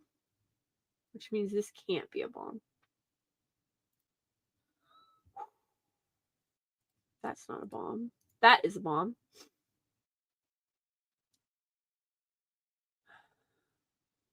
This isn't going to be a bomb because one of these has to be a bomb, so that's not a bomb. Oh, yeah, we caught a break. There we go. Bomb. Bomb. Not a bomb. That's touching 3, so these are not bombs. 2, 1, 1, 1. Yeah! Yeah. All right, there we go. That's the break I needed. Ba-bam! That's the bomb. Okay, so this is not the bomb. That's a bomb. That's not a bomb. That's a bomb. Nope. All right. Yes! Cleared that bit up. Shit. Okay.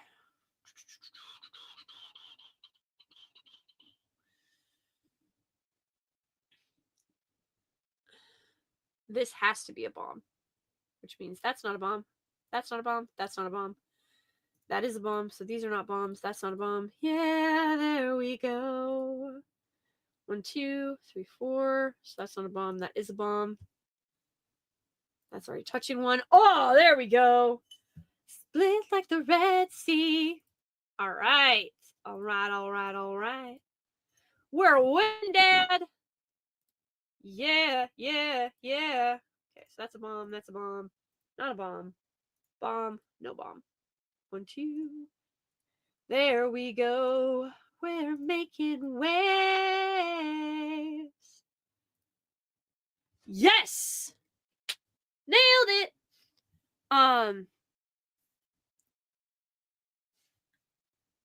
Mozza, I got a dub. I got a dub.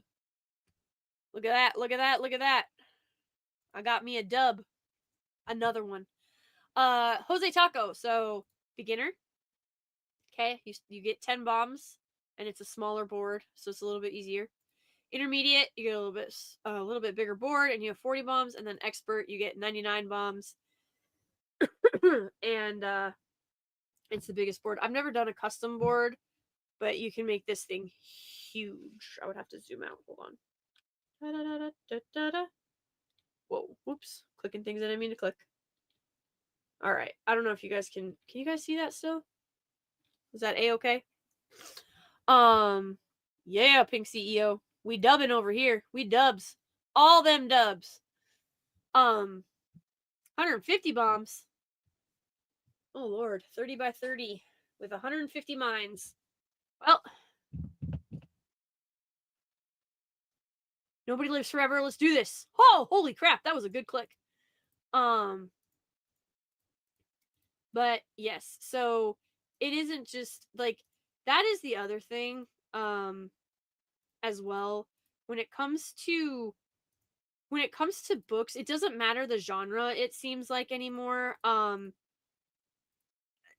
Smut has infiltrated virtually everywhere and it is disgusting.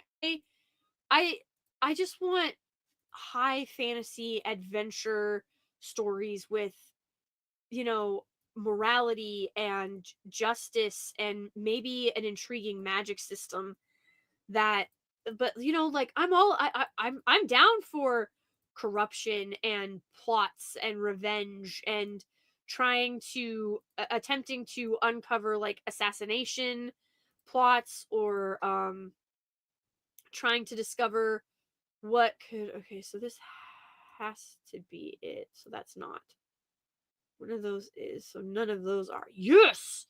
um like I'll take enchanted balls, like the ball, like in the big fancy ballroom with the you know, it could be a mask ball, it could be gosh, what's the masquerades are like super popular now. I'm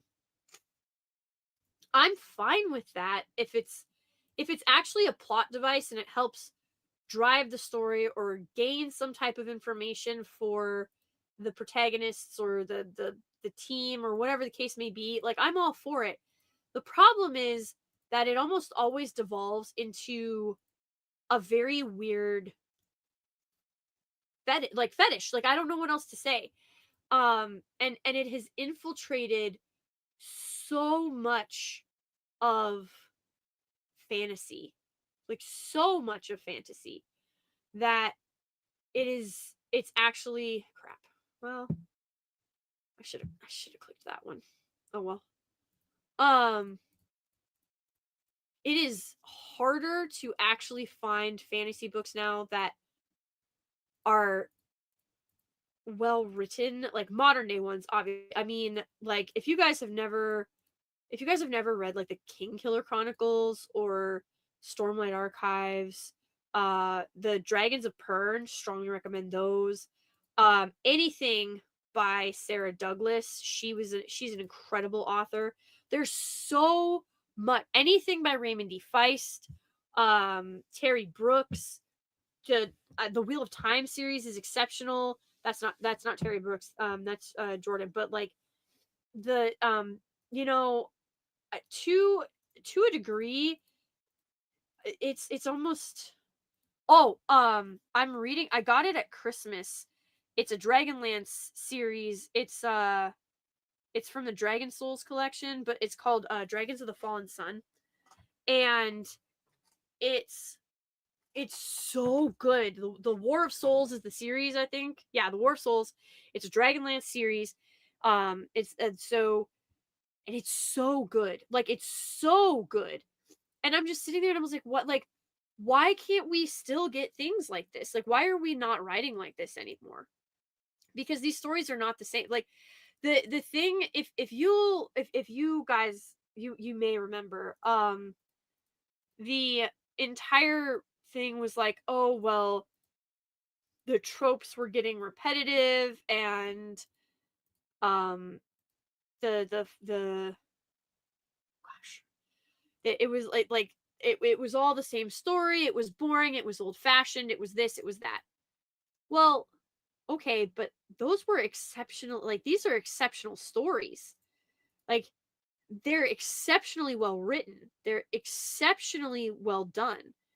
So for you to sit there and be like, "Oh, well, it's the same old story." They weren't, though. That's the whole thing. They were the same old stories. And they were some of that they were very unique. The magic system, oh gosh. So I don't know don't waste your time with the Wheel of Time series on Amazon at all. Just don't do it. But um the Wheel of Time magic system, the book series, it comes from something called the Source, right? And so the male side was tainted when they attempted to essentially, I don't want to ruin the books. Basically, they tried to say, like, they tried to save the world, essentially. They knew they didn't have enough power. They went to the female weavers and they were like, "Hey, we need your help. Will you help us?" And they were like, "Well, you're going to fail anyway, so no." But they wouldn't have failed if the women had helped them. But they did end up failing. And the thing is, um their their access to the Source became tainted. So, like, if you read the book, it explains it like there's almost like a film. You can't access the Source, like, you can't dip into it without there's like it's like a oil. It's like a film of oil over the top. So you can't access the Source without first going through this very, like, filthy layer. And then, of course, when you retrieve whatever it is that you've taken from the Source, it's tainted when it comes out. And so it's just like, it's fascinating when you break this down, and you're actually trying to understand this magic system. You know what they did in the fucking show? They made it elemental magic. They made it elemental. Like, are you shitting me right now? Really? That's where, like, one of the best written series. It should have been so easily adapted to. It should have been so easy to adapt. And you're gonna make it fucking elemental magic? Are you high? Like, what is the matter with you? Why would you, like, you want to bitch and complain about old tropes and reused and unimaginative?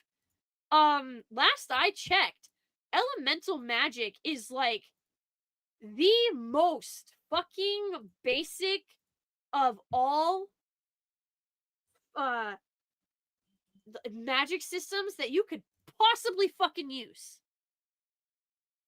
Like, literally, genuinely, like, you cannot get more fucking basic than elemental. I'm blown the fuck away that you wanted to sit there and be like, "Oh yeah, we're smarter than those old authors. We're so much better than them." And not only are you doing the tropes you claimed to hate, and that's the whole reason that you're writing the way that you are now, you're not even doing them as well as previous authors did them. Like, oh gosh, it's just so frustrating. Sorry, this is supposed to be a chill stream. We're gonna woo-saw a little bit. But yes, so the state of the modern publishing industry and of the writing industry is just tragic. It's just absolutely fucking tragic. And there, like, that is the best word to describe it, honestly.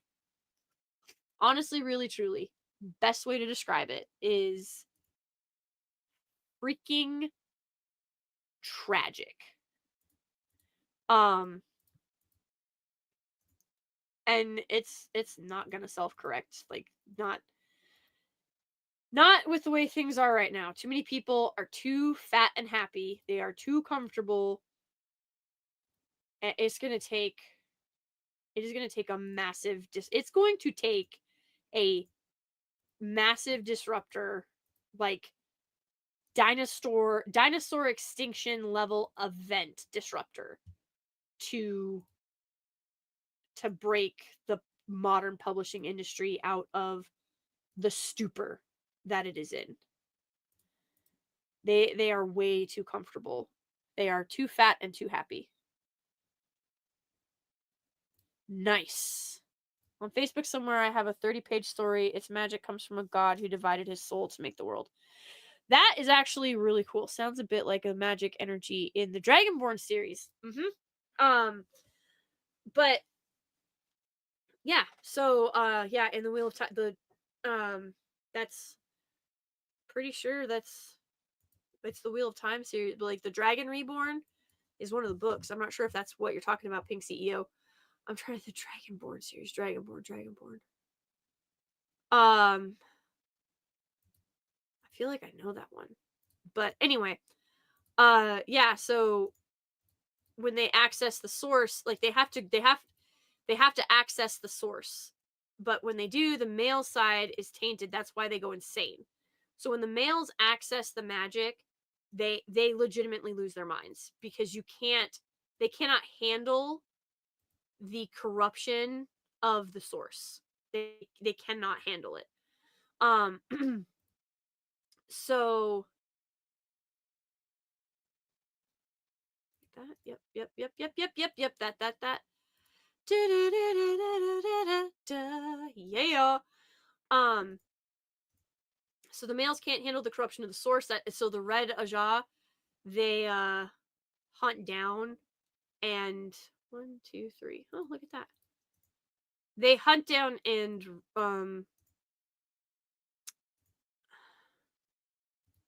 remove. 1, 2, 3, 4. Crap. Okay.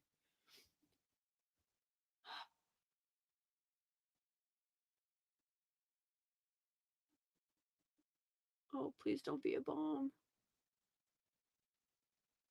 I'm gonna come down here. But yeah, the red Aja, like those were the only ones that were even close to accurate in the show because they do hate men and they do hunt them down and they do destroy them. Go figure that would be the lore accurate Aja. Like, oh, pisses me the fuck off. That they change all the other ones, but the man hating, man hunting Aja, they left alone. Just tells you where their priorities are. That's all I'm gonna say on that. But yeah, if they had just left the Wheel of Time alone and been a little bit patient, they would have had all the feminist girl power woo cha cha that they wanted. But they didn't. They were impatient and they're assholes. 1, 2, 3, 4, 5. Nice. And they ruined the story. Like I don't even know how you get back to the story that it is supposed to be. 1, 2, 3, 5, 3. I don't even know how you get back to the story that it is actually supposed to be at this point. And that's just that's tragic. Oh gosh. Dang it. So close. I knew I should have picked this one. Or that one. Dang, that sucks. Oh, look, I was right. That was the bomb. Oh, well. You win some, you lose some. Alright. Ah. There we go. There we go. Anyway. So, yes. Oh, crap. What did I do that for? Whoa. Lord have mercy. There we go. But yes, so I cannot give, like I said, I don't have any first-hand knowledge with the publishing industry per se. I did try to help my friend out and it was an absolute nightmare and she's told me some other stuff. But it's all like all of my knowledge because you can't even really call it experience. All of my knowledge is secondhand at best. So I am not sure. I know that Critical Drinker has said, if you can get picked up by a by a traditional like, because the amount of money that they have is just, bruh, you're not gonna be able to get that level. Which, I mean, they've been around for, gosh, some of these things have been around better part of a century. So it's going to be super hard to compete. That, like, there's so many more resources, there's so much more effective reach that you can have when you do traditional publishing. But I honestly, like, I don't know one way or the other which is better. I think that if you have a story that a traditional big publisher is not going to run with because of X, Y, and Z, but you feel very strongly about your project and you don't want to change it to what they are telling you to change. Because, you know, there's a difference between constructive criticism and attempting to shove your ideology down people's throats. Because, you know, nobody is perfect. Nobody, like, even like Tolkien got criticism about Lord of the Rings and The Hobbit. Shoot, he was mocked for it by a lot of his peers. But, you know, when he was writing it, he sought advice from people that he respected and trusted, and, you know, it worked. Like, we were delivered, like, the foundational piece of modern literature and modern fantasy and modern fiction. So constructive criticism is great. But, you know, just moaning or complaining or bitching about a story because it's not exactly the way you would have done it, like, get over yourself, Cinderella. You know what I mean? Like, not your like, if you are upset that somebody is more successful than you and you are allowing that pettiness to actively harm the progress of that person's aspirations or career, you're a fucking villain. You're not a victim, you're a villain, and you need to get the fuck over yourself. And it's really that simple. And people need to start coming to grips with that. Like, if somebody is more successful than you should be inspired by that person to make yourself better and, you know, improve on whatever field it is that you are wanting to improve upon. Whatever the goal, whatever the vision, somebody else succeeding, especially if it's in the same field, that should just drive your competition for you to improve. Like, for, like, that should motivate and inspire you. It should not turn you into a freaking, you know, petty petunia who spends all of her energy now trying to tear somebody else down, because not only is it not productive for that person and it's holding them back, it's also holding you back. And it's just an evil, self-defeating, self-deprecating mindset and way to live. Like, it's really, it's not a good way to live at all. There's no positive, there's no upside. You may get a brief sense of, like, superiority, and then it's gone, like, within seconds, and you're left just as hollow and shallow and empty as you were before. And then you blame that person again because now you feel shallow and empty still, and you thought that, you know, you were supposed to feel better once they failed and you rubbed it in their face and you were the, you know, the orchestrator of their downfall. Like, I should feel good about this. Why don't I feel good? Well, it's because you didn't actually create something. You destroyed something, and that makes you a villain, and that's why you feel like a piece of shit, because you are a piece of shit. So that's all I have to say about that for now. Anyway, but yes, so I don't know what the solution is. I I have never self-published. Um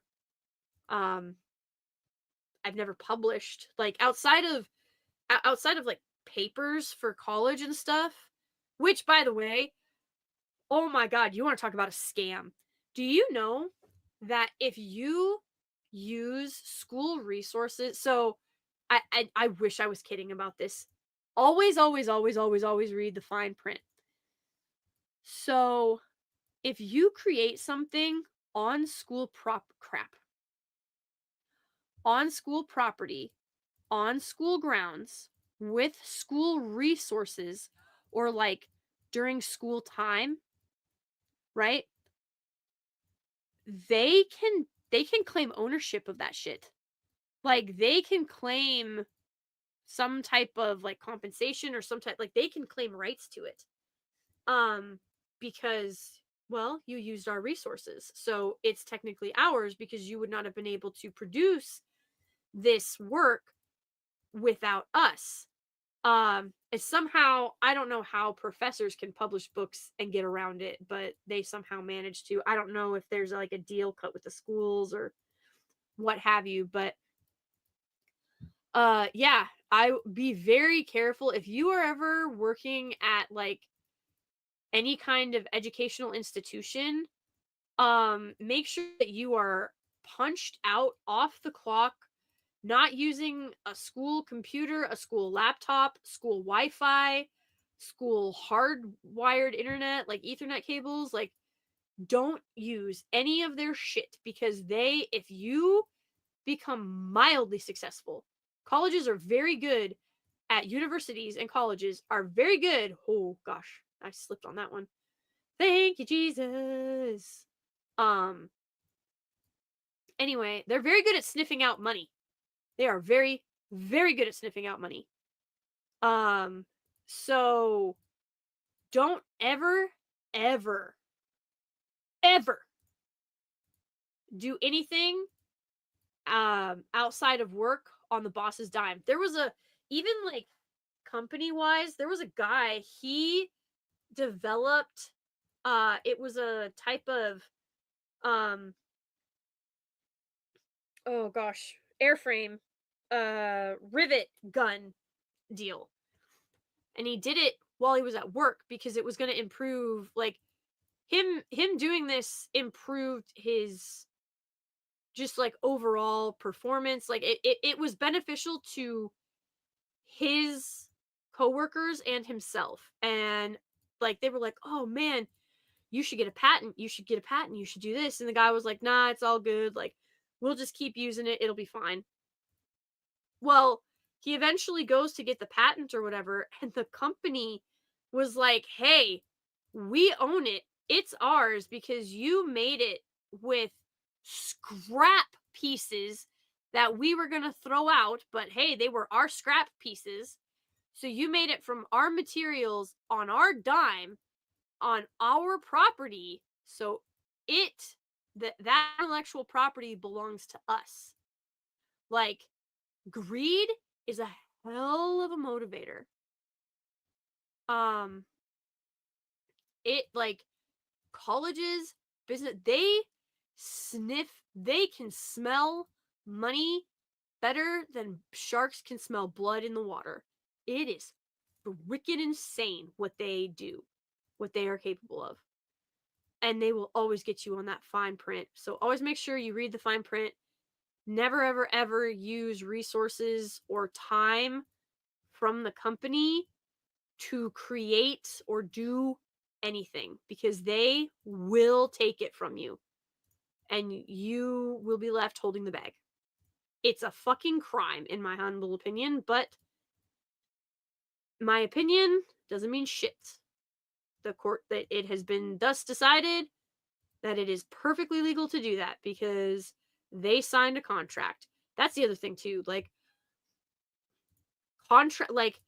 reading and understanding contracts should be a freaking class in school because you could be signing, god dang it, my freaking mouse slipped again. I meant to go for this one. You could be signing your soul away to Satan himself, and if you don't understand contracts and contract law and what it actually says and what it means, you would have no clue what you just did. Like you could be pulling a rumples, like you might be signing away your firstborn child and have absolutely no idea. Like what's to stop, like what is to stop you? They make contracts so convoluted and difficult to understand that you literally need a contract law degree just to have a hope and a prayer of understanding them. It's fucking criminal. It bothers me to no end.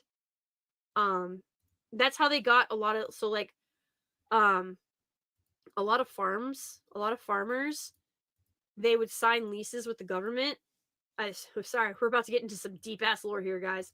But a lot of farmers and ranchers, they would sign leases with the government, and they'd be like, okay, well, they're gonna lease my land from me, and now I have a guaranteed income, which is great because, I'm a farmer and the weather can be a real bitch. And so this guaranteed income is going to be life changing. Well, here's the catch. If you read the fine print, it clearly states that if the yield is subpar or doesn't meet the standards that they were expecting slash hoping for, they don't have to pay the farmer anything.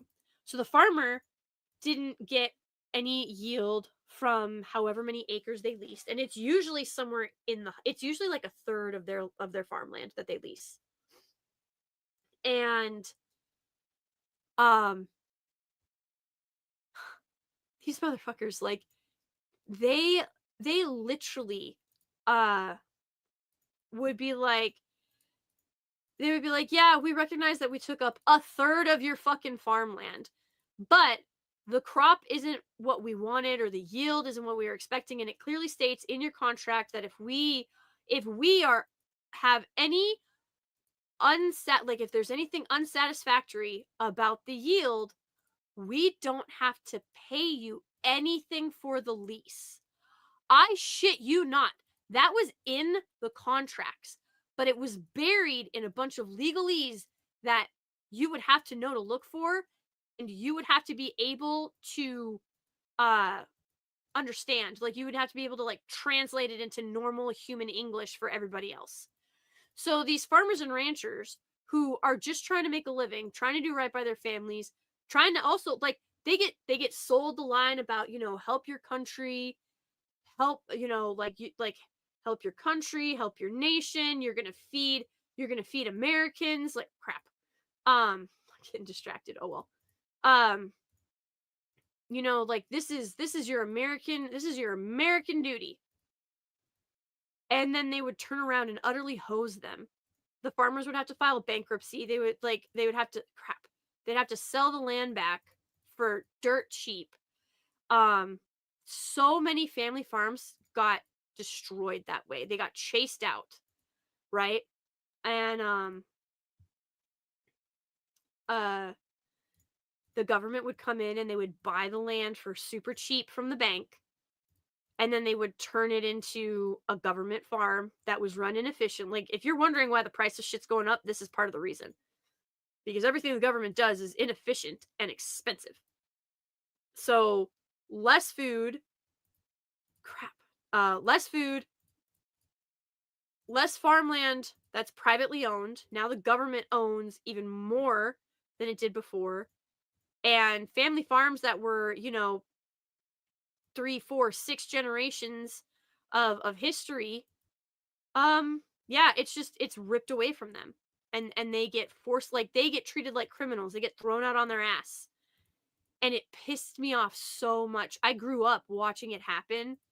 And so that's actually, I wanted to become a contract lawyer. I'm still trying to work on it, actually, but I wanted to become a contract lawyer so that I could help those farmers and ranchers who are too busy trying to, make a living, support their family, and feed hundreds of millions of people, so that they wouldn't get cheated out of their land, so that they wouldn't get cheated out of their homes and, the farms that have been in their families for generations. Like, I that's what I wanted to do. And yeah, it's like when you look at the manipulative, I don't know what else to call it other than just pure fucking evil. Um, when you look at what the government has done to its own people, its own farmers, they give the Bolsheviks a run for their fucking money. And any of you that don't know that history should go look in to Bolshevik Russia and what they did to the German farmers, which that was actually my grandma's side of the family. But what they did to the German farmers that they brought over to, help feed their people because they were starving to death. And they had killed off all the shit. They killed off all the Russian farmers and nobody knew how to farm anymore. So they were like, "Hey, Germany, come bail us out." And the Bolsheviks fucking slaughtered them. Yeah, if you don't know that history, you're in for a wild, wild eye opener on that one. So, yeah, I mean, just look at what the UK is current. Look at what the UK farmers are having to do just to keep their land because the government wants to take it to put fucking wind farms and solar panels on it. You can't eat solar panels. You cannot eat a windmill. People are morons. Just plant more trees. Like, if you're really that worried about the environment, go plant more trees. That's what you can do. Good grief almighty. But anyway, yes. That is the way the cookie is a crumbling. But there's something's got to give somewhere. Like somebody has got to be able to just be like, "You know what? Fuck it." And just actually do something. But it's so fucking hard. It's so fucking hard. Oh, what a world. What a world. What a world. Don't black pill though. No black pilling. Because in the end, we win. Victory. Deuce Volt. But I digress. The great thing, of course, is that we get a peaceful, what is supposed to be like a peaceful revolution every 4 years, right? Well, depends. Like in Congress, you get the House of Reps every 2 years, you get the Senate every 6, and you get the presidency every 4 to vote. So, I mean, and then you've got local and state elections that don't discount the importance of those either. They're incredibly important. But yeah, so there we are. There we have landed. It's all political bullshit. All of it. Every single bit of it. It's just greedy people lining their pockets, playing on the actual like morality and ability of greater men. And because they are petty petunias, they are willing to let the country burn just so they can feel good about themselves for like 30 seconds. I don't know. I do not endorse or support infidelity or sex working, but you know, if you really need to feel that good for that short amount of time, there are other ways to do it that are less destructive to the entire fucking country. Just saying. Just saying. Breathe in, breathe out. But such is the world we live in, and we're not black pilling. Because black pilling accomplishes nothing. Also, that's just an exhausting way to live. Like, could you imagine every day of your life just waking up and physically trying to seek out a way to be miserable? Like, that doesn't sound like a good use of your existence or time or anyone else's for that matter. Like, Be like Elsa. Let it go, let it go. Just let it fucking go. See what I mean? Easy day. My wife needs a YouTube channel to vent also. We have a government park nearby. Noticed old house foundations and graveyard pines. Yep. Yep. Government takes that shit and then misuses it. No contract supersedes constitutional rights. They are unalienable. Yep. Well, the government will also shoot you in the face. Allegedly. Better put that on there before I've got somebody banging on my door. So,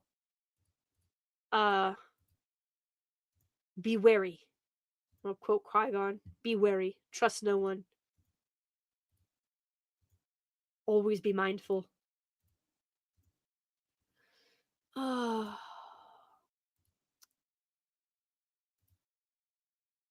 Tragic. Freaking tragic. You know what? The prequels are amazing. Anybody that says otherwise, they're just miserable. They're just sad. They don't know what fun and what joy is. That's their problem. That's their problem.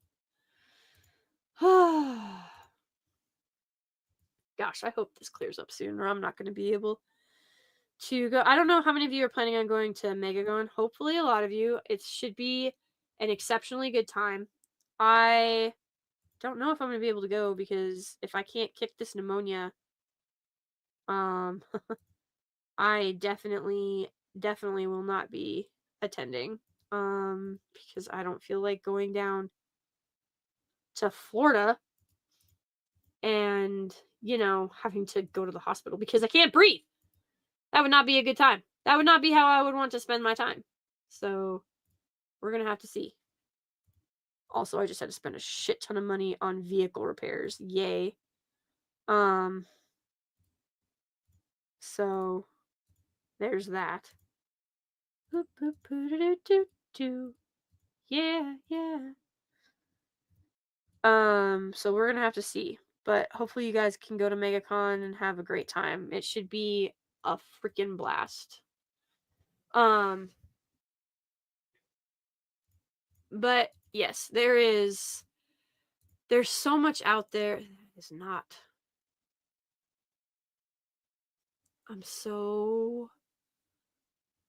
No, that can be one because that's already okay, sweet. All right. Slight panic. My bad, guys. But yes, there is don't black pill, just keep working, just keep grinding. That's what I kept trying to tell my I was like, don't let it get to you. It's easy to say because for me, be like, just keep looking, just keep swimming, just keep swimming. But that's not a strategy. That's like staying positive is not that's not a strategy. That doesn't solve the current issue. So, I don't know. And I don't have any I know what needs to be done. It is just not within my power to get that shit done. It's just it could be, I guess. I would have to sit my husband would have to help me. It's like no lie. I would definitely be like, babe, help. We're gonna have to build our empire and it's gonna have to be this. And we're just gonna have to hope and pray. Okay, so if this is touching 2. Oh, here we go. We're just gonna have to hope and pray that it's the right choice. Yes! Nailed it! Look at that. I was sick 2 weeks and a cough for 6 weeks. Yeah. Yep, absolutely. The prequels is in The Hobbit? No. Star Wars prequels. The first Hobbit's not bad. Or the first Hobbit is the first Hobbit movie is as close to it is the closest one of those 3 to the books. I have several issues with the Hobbit trilogy, and of course the main one being Tariel and Keely. Like that so everybody's like, "Oh, is it because," and I'm like, "No, it has nothing to do with um Legolas and Taria." Like that first of all, Tariel is a made up character for one. But that particular relationship, the reason that it is a problem is because Legolas and Gimli are supposed to basically form the first friendship between dwarves and elves since Celebrimbor, essentially. And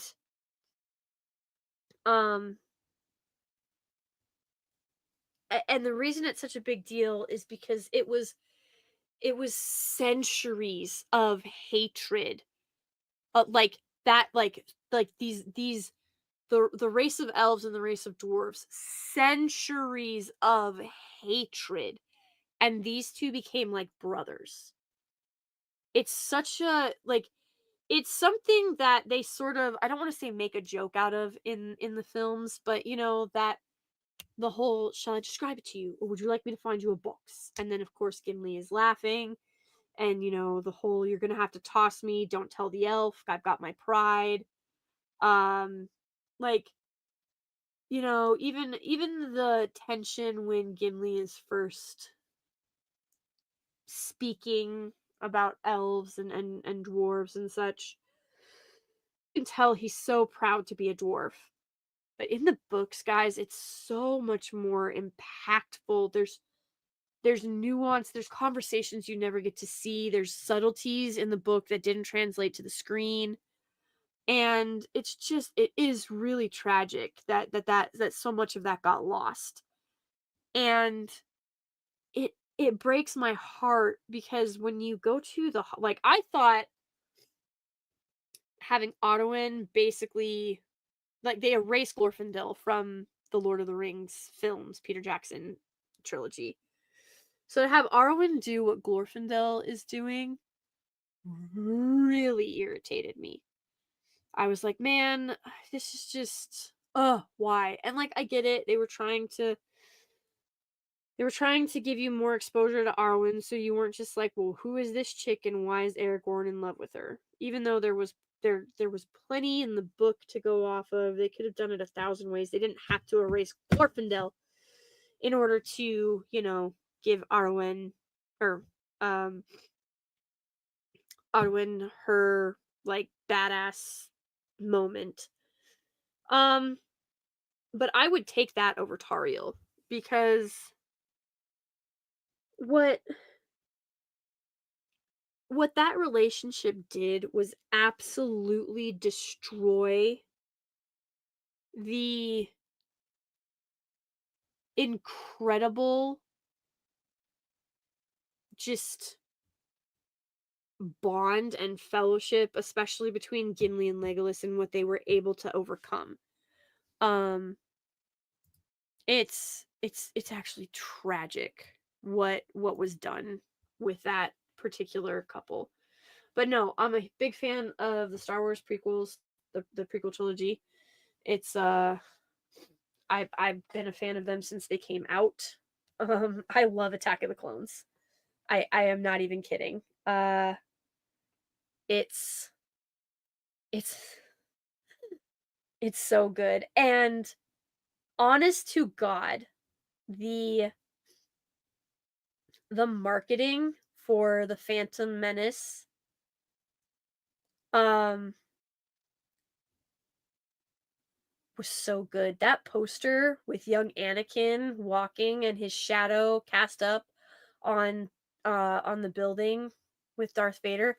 The pod racing, like, guys, it was just so good. And everybody's like, what is the point of the pod racing? Like, and I'm like, well, later on in the film, he jumps into a fucking Naboo fighter. Like, this is the thing. They're just like, oh well, why was it okay for Luke or Anakin, but it's not okay for Rey? Difference being, both Luke and Anakin, not only were they strong in the Force, but they actually had piloting backgrounds. That is a huge difference. Massive difference. But that's a whole other stream for a whole other time. Um but yes, I was just, oh gosh, the Hobbit trilogy just devastated me. It was okay to watch, but that was never meant to be, like, that book was never meant to be made into a trilogy. I understand why they did it. I get it, but it was just what could have been, right? So, um just cling to the books, guys. Cling to the books and the Jackson trilogy. As good as it's gonna get. Um,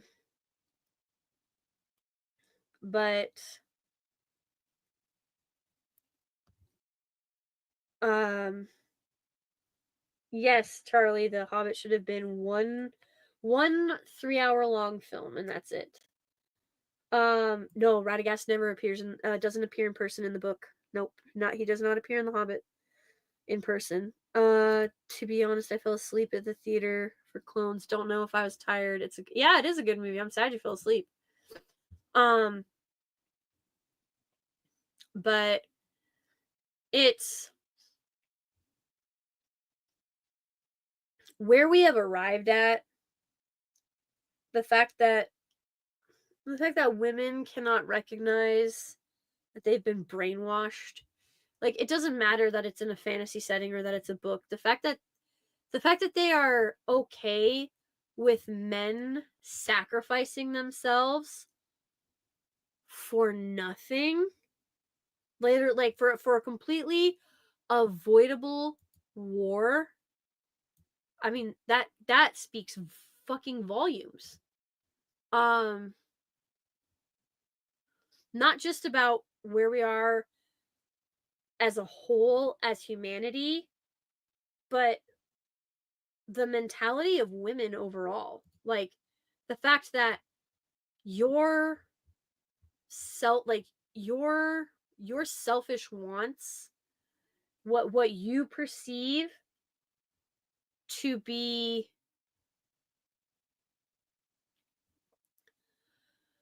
acceptable, is heinous and evil. Like, it's just it says so much about the state of things and how much work there is to actually do. Um it's just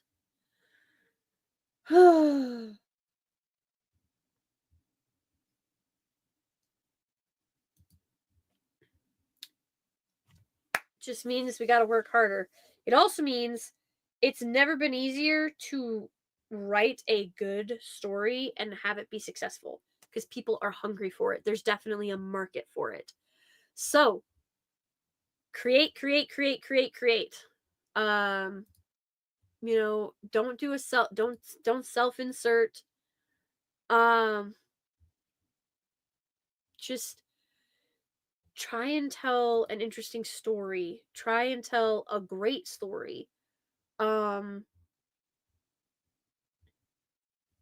and like I said before, try and put yourself in your character's shoes. Don't self-insert, but put yourself in your character's shoes so you can determine whether or not if you can determine whether or not, like, it's a possibility, like if it makes sense not only in world, but if it's possible in world. Does that make sense? There's so much that goes into it. Anybody can crap out, a an 80-page novella that is poorly researched, no real depth to it, and is just basically, you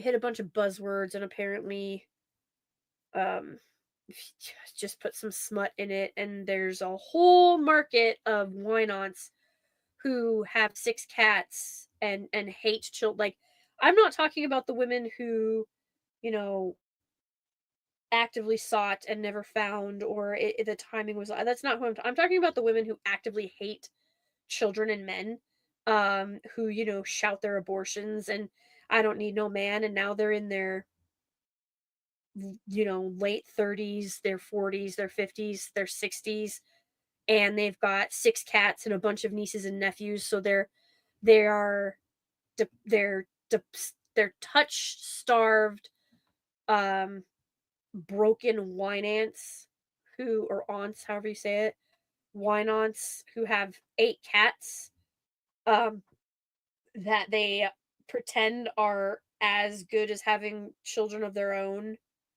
uh, who eat the smut up because they're touch starved. There is a whole market for that, but that's not my market. That's not where our I can't write that way. I just can't. It's just not in me. And I don't think that that's a bad thing because now I know myself even better. Um so yeah, it's wild, just all of it. But hopefully that was super chill. Hopefully Minesweeper was nice and relaxing. When when I say chill stream, I mean chill stream. Obviously the topic went a little bit harder than I anticipated, but it's a good talk, good conversation. Chat, you remain undefeated and I love you. Yes, even giving so Goji says even creating memes gives power to the culture you wish to create, to cultivate. Yes, it does. Memes are incredibly powerful. Never underestimate the power of the meme. But on that note, it is quite late here, and we have been going for 2.5 hours. Gosh dang! Thank you so much, everybody, for stopping by, for hanging out. I hope we had fun. I had fun. It was a great time, and I really hope you guys enjoyed. But as always, God bless, Godspeed, much love, and I will talk to you later. Bye.